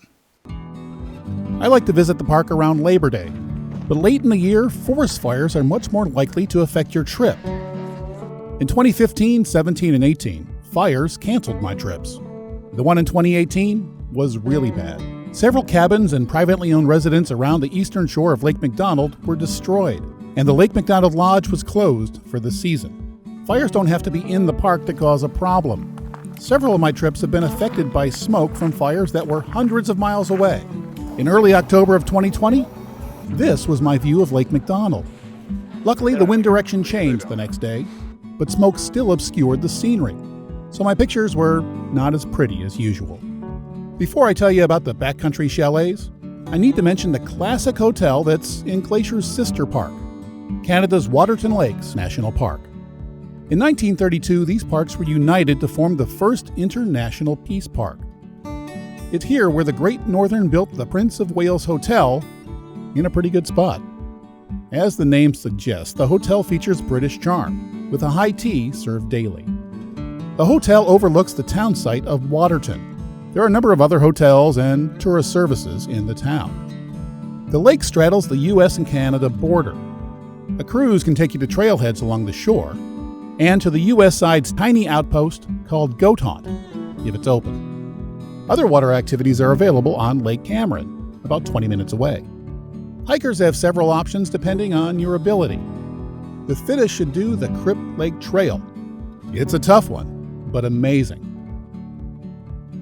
This old hotel has just 86 rooms, so only the privileged few get to stay here, but all of us get to enjoy the view. At the opposite end of the comfort spectrum, you can reserve backcountry camping permits throughout Glacier National Park. You'll have to pack out what you pack in, and you'll have to secure your food from bears. But there is an easier way to stay in the backcountry. Remember I said early visitors stayed in chalets throughout the park? Well, 2 of them are still around. Granite Park Chalet is in a notch below Swiftcurrent Pass. The only way to get there is to hike. The easiest way starts 7 miles away at Logan Pass. You have to bring your own bedding, and you don't know who else is going to be in the bunkhouse with you, but it is drier than a tent. The other chalet has been recently resurrected. The original Sperry Chalet was gutted by a forest fire in 2017. It was rebuilt with the help of donations in time to accept visitors in 2021. The Sperry Chalet offers more conventional rooms and meals compared to Granite Chalet, and it's located in the Lake McDonald area. You can only get there on foot, your own, or on the hoof, if you book early enough. The trail starts out in the trees, but then there are a number of switchbacks. It's a long, tough hike to the new Sperry Chalet, which is perched in a clearing with a great view of the McDonald Valley. It's very difficult to get reservations for the 17 rooms. For 2023, they became available on the 1st of February. I forgot this fact, and I didn't check until about 5 o'clock. And by the time I did, they were all gone for the entire year. But I'll try again next year. Like I said, I prefer to stay in the park, but these days, there just aren't enough rooms. So they have to be booked many months in advance, and, well, they're pricey. At least the lodges are.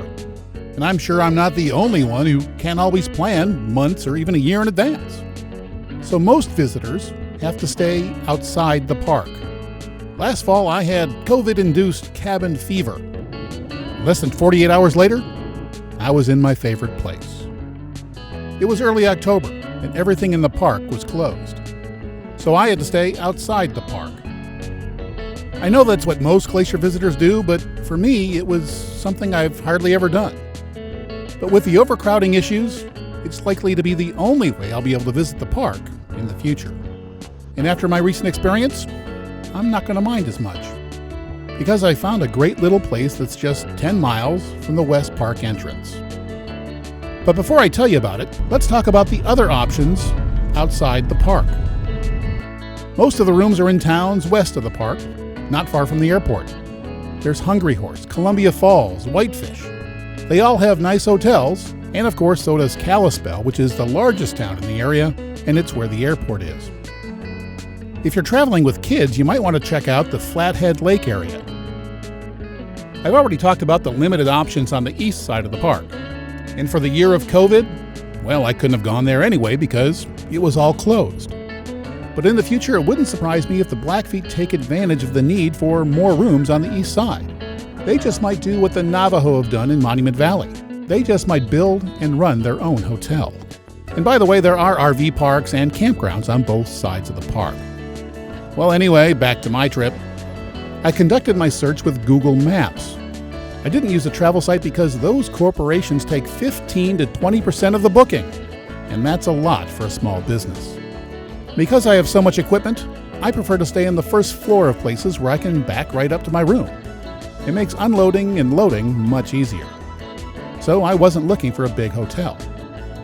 And as I was scrolling around on Google Maps, I found this place, just 10 miles from the park entrance, in the town of Hungry Horse. As a small business owner myself, I support other small businesses. The Mini Golden Inn was built by a retired Navy man who was paralyzed by a drunk driver while on active duty. Today it's managed by his daughter and her handsome Malamute. And yes, your dog is welcome too. The veteran designed 9 of the rooms to be wheelchair friendly. And for security, there's even a peephole at wheelchair height. This is one of the wheelchair friendly rooms. As you can see, it's big. It has a kitchenette, a nice sized fridge, and a dining table. And this is the really big bathroom. A wheelchair can actually roll right into the shower. It was in a nice location too. There's a grocery store right across the street, which made it easy to get provisions for my days in the park, and to cook my own meals when I got back to the room. This was a great place for this minor filmmaker, but it was also good enough for international movie star Ewan McGregor. He stayed here while shooting a motorcycle road trip show. By the way, even the standard rooms are quite big and have 2 beds. I stayed for 5 nights, which gave me an idea of how most people experience the park. After a long day exploring and hiking, it was nice to return to a large temperature-controlled room with a fridge and a stove and working Wi-Fi. It turns out there are advantages to staying outside the park, and I'll be back to the Mini Golden. The Park Service has created one big disadvantage to staying off-site. You now need a reservation to use the Going to the Sun Road. And why are they doing this? Well, let's face it, the park is simply overcrowded. Traffic and wait times spoil much of the fun. So from Memorial Day weekend through Labor Day, a reservation ticket is now required between the hours of 6 a.m. and 5 p.m. to enter the park at the St. Mary or West Glacier entrances. If you're staying in the park, or if you have reservations for a boat tour or red bus tour, well then you automatically have a reservation for the Sun Road. Print out your reservation and show it to the ranger at the entrance to get your time-stamped Sun Road ticket. Everyone else will have to go online up to 60 days before their trip to try to get one of the limited number of tickets that are available for each day. And those tickets are then good for 7 days. This is a big, important change, and you need to understand what it means for you. So check the park's website, or watch a little video I created that explains all the details. I've added it at the end of this segment. Well, that's about all I've got to say about the amazing lodges in Glacier National Park. Staying in them is a special experience. They're in great locations, making it easy to get on the trails, but it's hard to book a room, and frankly, they're getting too expensive for many. But if you can't get a room in the park, that shouldn't discourage you from going to Glacier. There are plenty of options just outside the park boundary, and I'm surprised to say, well, there's some advantages to staying off-site, as long as you can get a Sun Road ticket.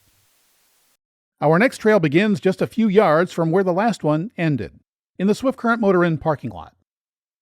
This time I'm going to take you on the Iceberg Lake Trail, which is one of the park's most popular. Probably because it's not too long and there's only a moderate amount of elevation gain. And it ends at a beautiful lake. Then I'll show you how to take this same trailhead to a much different place. The Ptarmigan Tunnel. After the falls, we'll take a trail to the right, and we'll go up a total of 2,400 feet. Then we'll go through a tunnel to this amazing view. The first time I did it was a while ago, but I'm using this footage because I learned an important lesson at the top. Bears seem to love this trail, as you'll see in the first video. The trail begins with a steep 200-foot climb until it meets the main trail. Take it to the left. You're now high enough to see the surrounding valley and its prime bear habitat. The trail climbs gradually, occasionally entering a grove of trees. But most of the time, you're above the trees, where there's nothing to obstruct the view of the valley. Hey, bear. When entering a grove, it's particularly important to make noise Coming through. as a standard bear safety precaution. This was the first day the trail was open after weeks of closure. This is bear scat. It's proof that the threat is real.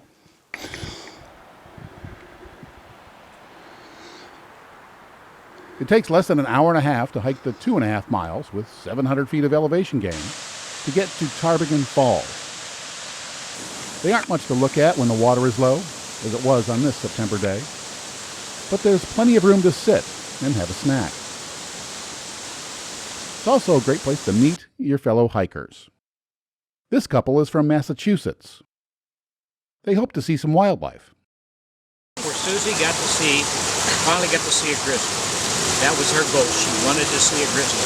From a distance, we weren't Yeah, we wanted to see them from a distance. That's right, not up close and personal. They didn't know it, but they would soon almost get their wish. After the falls, the trail is in the trees. How you doing? Pretty good. How are you? The trail on the right rises another 1,700 feet to the Ptarmigan Tunnel and the amazing view on the other side. Are you guys going to the tunnel? The trail to Iceberg Lake goes straight. After a few minutes, we saw a group heading back down the trail. I recognized some of them from the picnic area at the falls.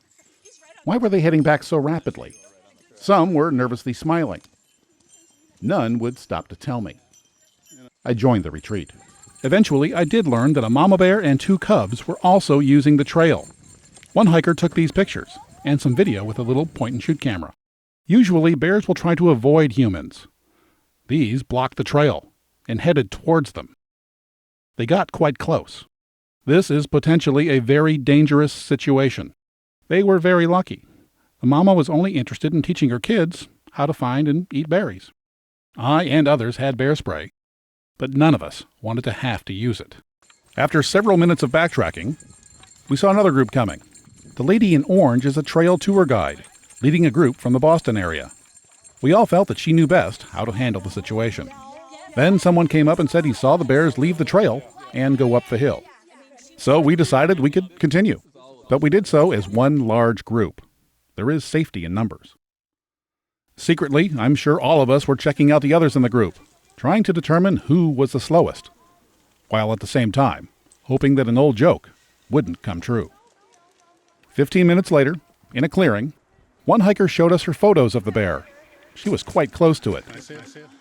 I've seen what happens when a bear attacks, on this very trail, and it's not pretty. The victim I saw in 1994 struggled down the trail, covered in blood. This witness explains what he saw. I saw him. He has a deep laceration on the top of his head, one across the chest and one on the back. It would have taken the victim 3 or 4 hours to get to the nearest hospital by car, and by then it might be too late. So a helicopter was called. In the next week, he had to endure 4 operations, but he did survive. Youthful enthusiasm can be nothing more than naivete. This time, we were lucky, but the danger was real, and the trail was again closed the next day. The trail continues to rise very gently, and it never feels like you're climbing, until the last little bit just before the lake. The trail then descends to the lake. The bergs that gave it its name are long gone, but it's still an amazing sight. Including rest stops, it took about 3.5 hours to get here. The icebergs that gave the lake its name are long gone, but it's still an amazing sight. The lake is surrounded on 3 sides by 3,000-foot cliffs. Numerous rocks provide plenty of space for even our large group to spread out and enjoy the quiet of the place. I stayed for about an hour, taking photos and fending off squirrels. We again grouped up for the hike down. It took less than 2.5 hours. Recently, rules have changed to allow the carriage of handguns on the trails. One of our group had one, and I was glad for it. The Iceberg Trail is a popular day hike because it's an easy 9+ mile stroll. It's a great first day hike before taking on something a little more challenging. It offers a wonderful view of an alpine valley, and of course the amazing one-of-a-kind Iceberg Lake. The first 2.5 miles rises just about 700 feet until the Ptarmigan Falls. From there, the trail climbs another 1,000 feet in 1.5 miles to Ptarmigan Lake. The final push is a 600-foot, 1-mile climb to the tunnel and the amazing view on the other side. The trail is shared by the Iceberg Lake Trail, and the trailhead is located behind the Swiftcurrent Motor Inn parking lot at about 5,300 feet. The footage from here hike to Iceberg Lake because I used a better camera. The steady climb is mostly out of the trees with nice views of the surrounding mountains. The area is frequented by bears who make noise and practice other bear safety precautions. The temperature was in the 40s and the sky was threatening on this early September day. One of my favorite things about hiking in Glacier is the tree line is pretty low, and you're often hiking above it. So here you get to see the mountains, not just a bunch of trees. The trail does go through a few groves, and in one of them there was some bear scat. If you haven't seen bear scat before, you need to know what it looks like. Big pile of bear scat. This pile is a bit old, so hopefully the bear left the area. This was the first day the trail had been open in weeks because of bear activity. It was closed the next day for the same reason. And if you see bear scat, be alert. These folks were heading to the Iceberg Lake, but now they're retreating because a mama bear and 2 of her cubs were using the trail. I got this footage from a hiker who got out of the way and shot some phone footage of the bear family. This footage was responsible for closing the trail the next day. Bear activity frequently closes this trail, so if it's open, do it, because it might be closed tomorrow.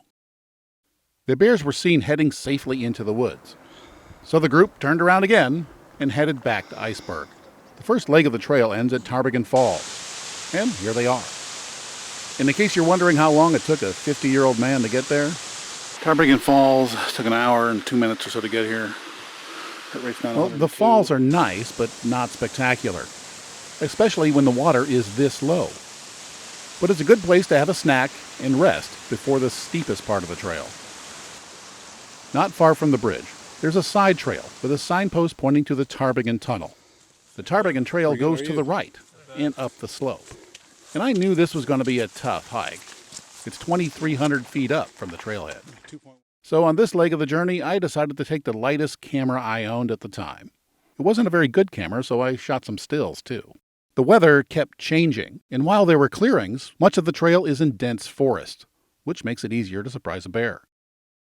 And after about an hour or so, I was well above tree line and in a cirque. There was also a hole next to the trail, which was recently dug, probably by a bear.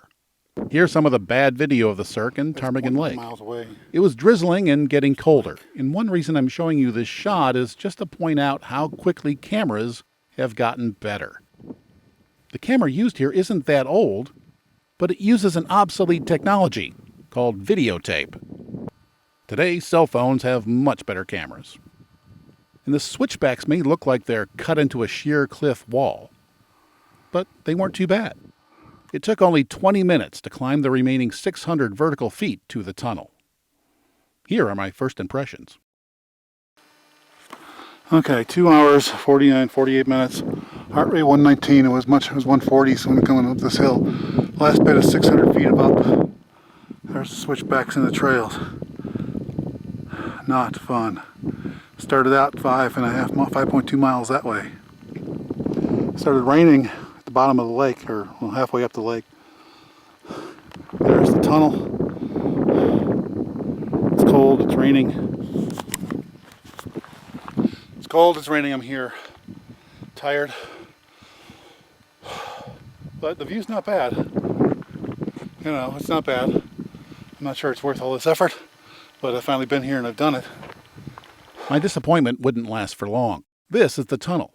It's only about 60 feet long. And the day before, it was occupied by a bear who was using it as a shelter. But this is the view from the other side. It definitely made this trip worth all the effort.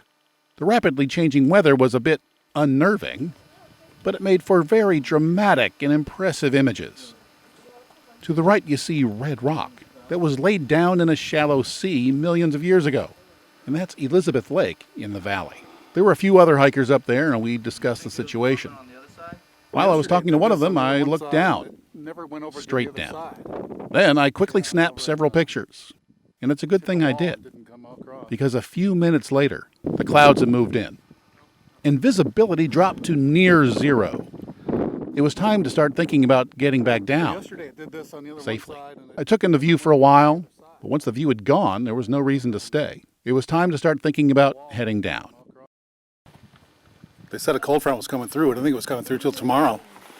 On the other side, the clouds were even more dramatic. They were just rolling over the 8,000-foot divide. And by the way, I was so captivated by the weather that once again I forgot to take a shot inside the tunnel. And when you're out here, you're pretty much on your own. There are no reliable weather forecasts here. And the mountains tend to make up their own weather anyway. And remember, there's no cell phone coverage, so you can't call somebody or look at a radar app on your phone. It's an interesting predicament. There are over 5 miles and 2,300 feet of potentially slippery slope to go. And the trail goes through lightning-attracting, tree-lined bear country.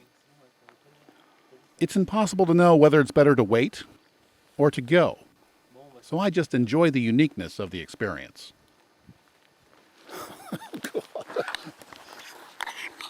It really was quite amazing. Then I had a snack and was about to head down. It's sleeting pretty good. Cold fronts come through. When it started to sleet. Those people just came down. If it continued, it would be a rather slippery descent. So once again, I had to decide, do I stay or do I go? Well, I decided to go.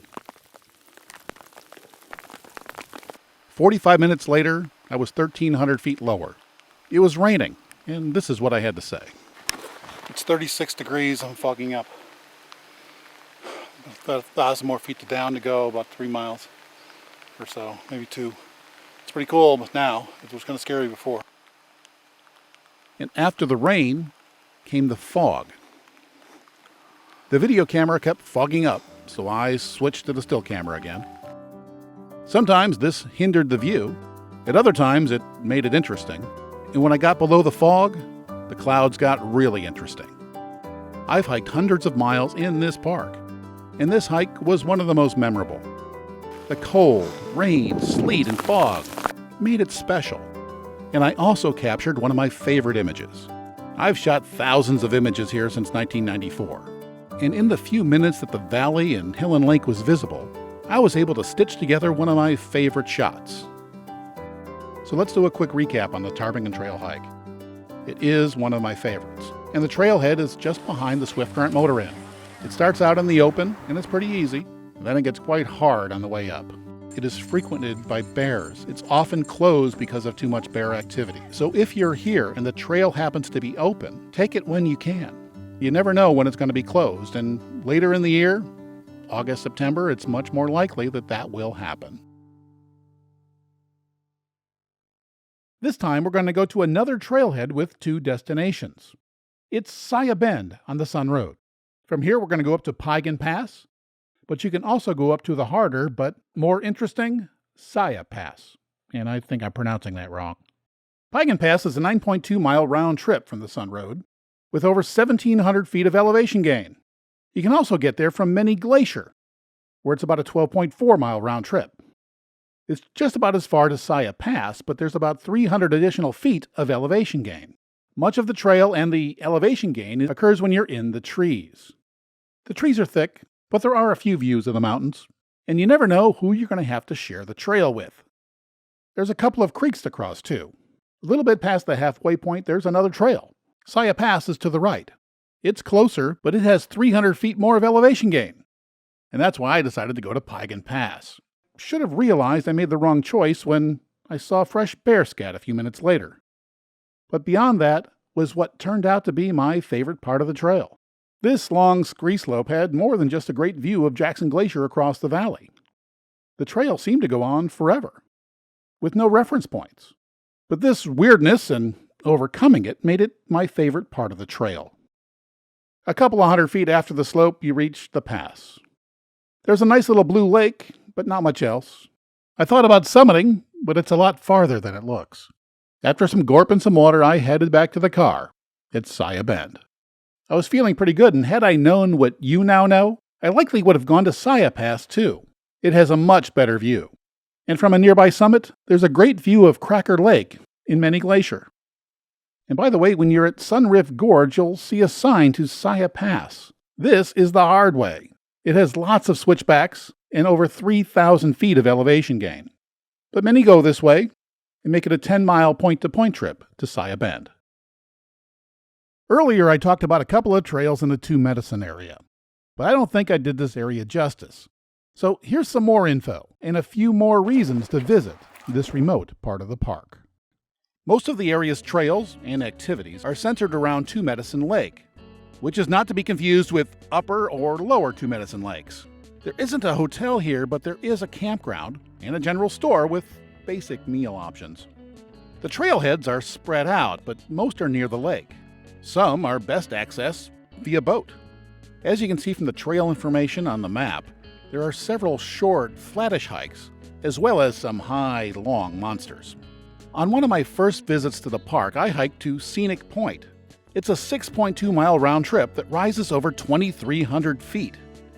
It follows the Mount Henry Trail, which goes all the way to Glacier Park Lodge. It's also part of the Continental Divide Trail. Most of the elevation is gained on 16 steep switchbacks.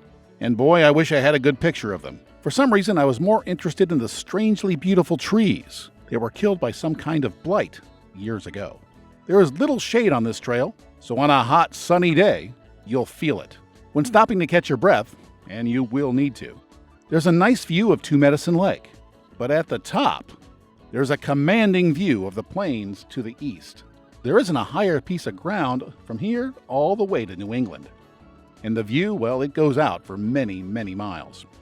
For me, one of the most memorable parts of the trail was the hike down. The switchbacks are so steep that I was almost running down them. Slowing down enough to take a turn at a switchback or two was quite difficult. and I certainly didn't have time to take any pictures. If I were to do this trail again, I'd definitely use hiking poles. Sometimes after a few days of tough hiking, it's nice to take an easy one, especially if it's cold and rainy. On such a day, I decided to go to Twin Falls. It's 3.8 miles from the campground, but only about a mile when you take a boat across the lake. No matter how you get there, there's only about 75 feet of elevation gain. I bought my ticket on this 40-degree day, and it was a pleasant ride across the calm lake. Just about all of this trail is heavily in the trees. There are a couple of trail junctions, so follow the signs to make sure you go to the right place. This is the falls. Or is it these are the falls? Anyway, there they are. They're not spectacular, but it's not a bad way to spend part of a rainy afternoon. The more interesting thing was one of the guys I recognized from the boat decided to take a dip in the near freezing water. While waiting in the shelter for the boat to return, I asked him why he did it. So you're the guy who jumps in all the lakes in the park. I swam in the one at Many Glacier Hotel yesterday. And why do you do such a thing? There's no showers in the park. That's not true. The bigger campgrounds, like the ones at Swiftcurrent, they have showers. From the boat drop-off point, you can go to other places too. No Name Lake is less than 3 miles away, but there is about 800 feet of climbing involved. And on the way, if it's not too cloudy, there's an interesting rock formation called Pompeii Pillar. No Name Lake feels remarkably remote for such a short hike. It has a couple of backcountry campsites too, which can be reserved at the Two Medicine Ranger Station. Another destination you can go to from the boat dock is the Upper Two Medicine Lake. It's accessed from another connecting trail, and it's just slightly farther away at 2.2 miles. There's backcountry camping there too. Two of the most spectacular passes in the area can also be accessed from this boat dock. Dawson Pass and, well, I can't pronounce that, so you'll just have to read it, can each be accessed from this trailhead. If you don't use the boat, it's just under 7 miles to each pass. Or you can combine them in a 16.9 mile loop trail with a net elevation gain of 2,450 feet. But the views up here are really nice. Most people take 2 days to do the 17-ish mile loop. And I'm not an expert on overnight trips, so if you want to do this, go to the hikingglacier.com website for more info. Before you get to the main parking area, there's a short trail that's good for the whole family. Running Eagle Falls. The trailhead is on the main road, just after you cross the bridge. It's just a 0.3 mile stroll to a nice little waterfall. And there's one more trail I think that's worth mentioning, and it's called Cobalt Lake. This can be an over 11-mile round trip, but there's only 1,400 feet of elevation gain. And on the way, you might want to stop by Rockwell Falls. It's one of the nicer falls in the area. So to sum up, Two Medicine is a little out of the way, and it has some great high country trails and several waterfalls. It's less likely to be as crowded as some of the other areas, but it's a good idea to check out a ranger station for the current road status and parking status in Two Medicine before you drive the 60 to 90 minutes to get here from Many Glacier, St. Mary, or West Glacier. By the way, the drive on the east side of the park is quite nice. It's twisty with a great view of the plains. And in a couple of spots, your cell phone may even work, and that's pretty rare in Glacier. There's one more part of the park to talk about, the North Fork. Here you'll find remote trails, beautiful lakes, off-the-grid homesteads, rafting, and surprisingly, a pretty darn good off-grid bakery. We're going to head up the North Fork Road towards Polebridge, and then beyond to Bowman Lake. You have to take a private vehicle to get there. You can get there from outside the park via the North Fork Road, but we're going to head out from the Apgar town site on the western edge of Lake McDonald. The 11 miles of Akamas Road is surrounded by forest of different ages. A series of fires over the last 20 years are responsible for a diversity of flora and fauna. The well-maintained park road has the highest speed limit in the park, 45 miles per hour. The road ends at a fork in the road, just outside the park. Turn right to join the graveled North Fork Road. It roughly follows the contours of the North Fork of the Flathead River. There are a few turnouts along the way. This one has an info sign describing the benefits of forest fire to the ecosystem. Pass fire made it easy to see the river. As this was shot in late August, there was little whitewater. Local outfitters provide transportation and guide services for what is surely a most memorable trip.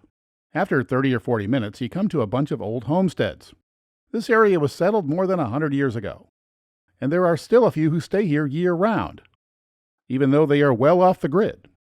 The power lines stop about 20 miles back. Today, there's a few ranches, a hostel, a few cabins, and the main attraction, Polebridge Mercantile. It's been a going concern since Bill Adair hand-cut the timber fort in 1914. His original house is next door. Today, it's the Northern Lights Saloon. The nearby clearing holds the rustic hostel, with both dorm-style and private rooms. There are even a few cabins. The kitchen and outhouses are shared. And you can even rent a canoe. Solar panels provide much of the power. A generator provides the rest. The Merc was once a general store. Since 1991, it's been an off-the-grid bakery. All the items are baked fresh on site by a staff that lives on site. Of course, t-shirts and other souvenirs are available. The place has changed little, and the handcrafted construction is on display. It stood up well against over 100 years of harsh weather. It's open year-round, but in winter, only 3 days a week. The road to Bowman heads north, past the saloon. Back in the day, this was a residential street. Most of the home sites are long gone, but you can see evidence of the old buildings, along with past forest fires. About a mile later, the road turns right to cross a bridge over the North Fork River. Almost immediately, there's a ranger station, indicating we're about to re-enter the park. From there, the park road gets rougher. A couple of yards after the park gate, there's another fork in the road. Go to the left for 14 miles, and you'll end up at the beautiful Kitla Lake. We're going to go to the right, and in 6 miles, we'll be at the equally nice Bowman Lake. The single-lane track is twisty with many blind corners. We're going only about 15 to 20 miles an hour.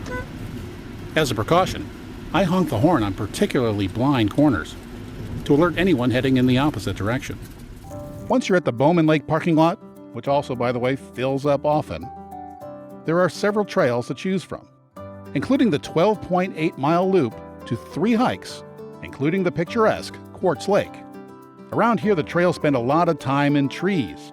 Into Quartz Lake, it goes up and down over 2,500 feet, so you'll need to be in shape to enjoy the remoteness of this trail. From Bowman Lake, there's another hike that's even higher. You can hike up 3,000 feet to Numa Lookout. This trail is 11.2 miles out and back, but it provides a great view of the area.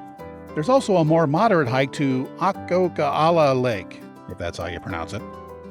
It's only 11.6 very remote miles, and it goes up just 1,500 feet. So if you like the remoteness, that one might be for you. The last lake in this area is Kitla Lake. The road from Polebridge to Kitla Lake is another rough one. It'll take about 40 minutes to travel just 15.7 miles. But this is another beautiful lake. The trail follows the shoreline, and it's basically flat. I ran into a big pile of bear scat once I got here, and, well, frankly, I turned back. Took it as a bad omen. Others take it 29 miles all the way to Goat Haunt, camping along the way. Goat Haunt is at the southern end of Waterton Lake, and most people don't hike there. It's about a 4-hour drive from Apgar. There is a border crossing, and by the way, you're not allowed to bring most bear spray into Canada. I learned this the hard way. And there is a fee to enter Waterton Lakes National Park. The best photo op in Waterton just might be this one. This is the park's Prince of Wales Hotel in a magnificent setting. Goat Haunt is a remote outpost that may be unmanned due to budget cuts. It's located back in the U.S. on the other side of the lake, so you'll have to take a boat to get there. And it's not free. This is where the Continental Divide Trail ends. But there are also some shortish trails here, and they don't have a lot of up. But remember, you need to finish them in time to get back to take the last boat back to Waterton. So let's review the North Fork area. It's pretty remote. It's not very visited. There's not a lot of parking here either. To get to the lakes, you're going to have to go through narrow gravel roads that are a bit rough. So campers and trailers are not recommended. The trails here are generally pretty flat around the lake, and it's the lowest altitude in the park. But if you want to go up and see the lakes from above, well, the North Fork area can take care of that for you too. Glacier has a companion park north of the border. This park feels European. The first thing you see when you drive in is the Swiss-style Prince of Wales Hotel and its incredible Upper Waterton Lake backdrop. If you're ever in the mood for an afternoon high tea, check out its lobby. There are several trails in the area, but the Parks Canada website makes it hard to find out where they are. The first page has info about Banff and other parks, but you have to click the Things to Do page and scroll down past locations of places to sit to the All Activities list. Then, with the help of reading glasses, look under the Dog Walking link to find the Hiking link. It's here that you'll find the only map, and this is it. It's useless. There are a few more links further down. There is a list of short hikes with descriptions, but it's amazing how little information there is for such a great hiking area. National Geographic recently named a day hike here one of the most thrilling hikes in the world. And where do you find info about it? It's under day hikes, where it can easily be lost amongst all the others. Oh, here it is, Crypt Lake. Come on, Canada, step it up a bit. Canada's parks are profit centers, and there's not much money in hiking. Luckily, the large U.S. Glacier PDF map includes many trails in Waterton Lakes, including the thrilling Crypt Lake Trail. Sadly, I haven't done it, because years ago I was told not to hike it alone, so I kind of forgot about it. But now it's so popular, that's not a problem. The Crypt Lake Trail is not for everyone. It's a bit rugged, steep, and potentially dangerous. There's even a tiny tunnel. In other words, it's wonderful. But since its recent designation, it's also often crowded. It's 10.8 miles long, and it goes up 2,300 feet. The trailhead is at the midpoint of Upper Waterton Lake. You get there by boat. The Waterton town site is quaint, with plenty of places to spend your money. And there's also a small harbor, where the Waterton Shoreline Cruise Company is based.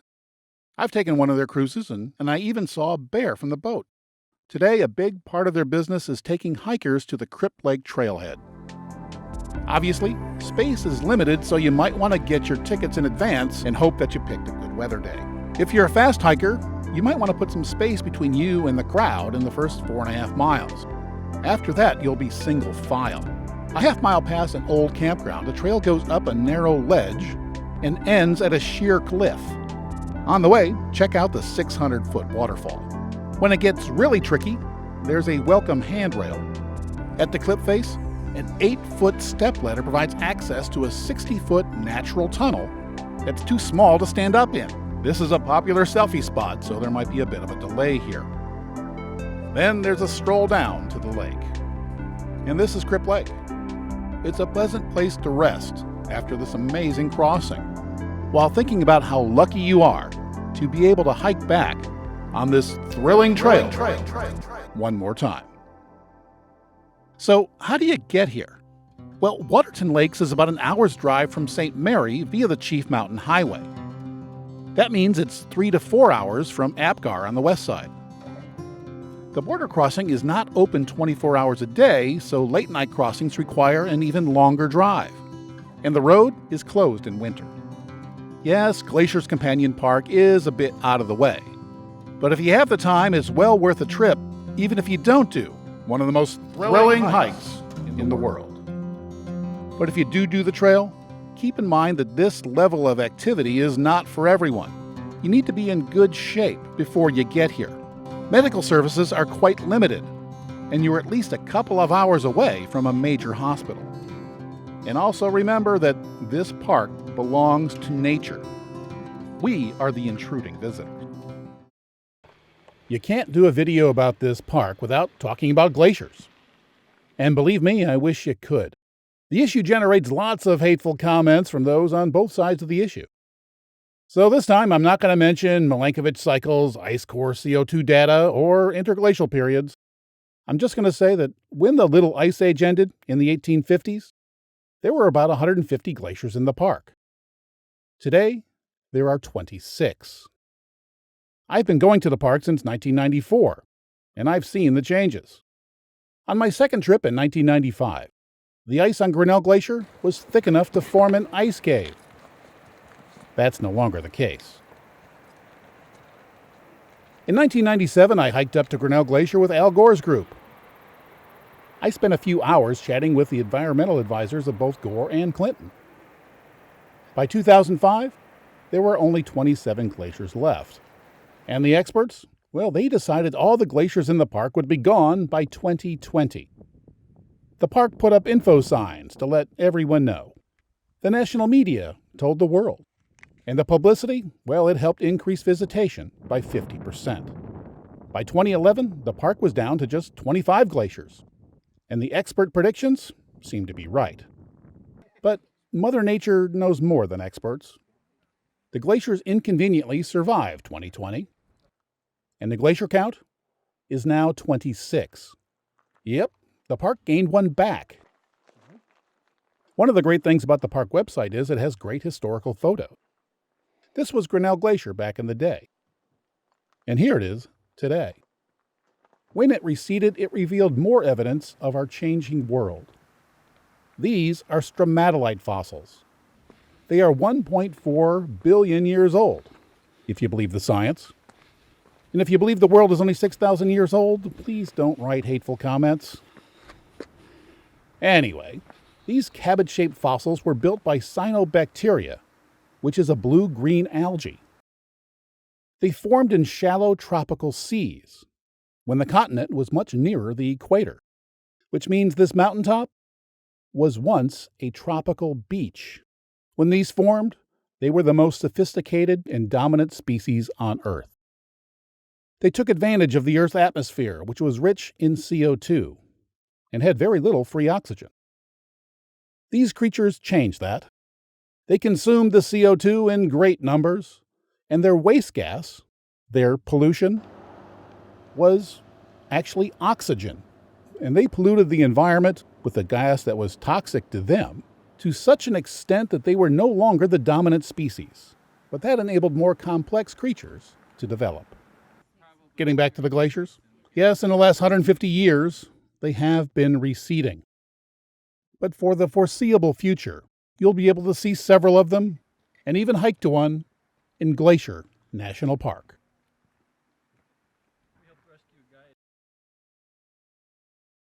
Thank you for watching. Even a video this long can't cover the whole park. That's why I've made several other videos on the park. The 50 Hikes in Glacier video, well, it's a great resource for repeat visitors. And my What to Know Before You Go video is great for first-timers.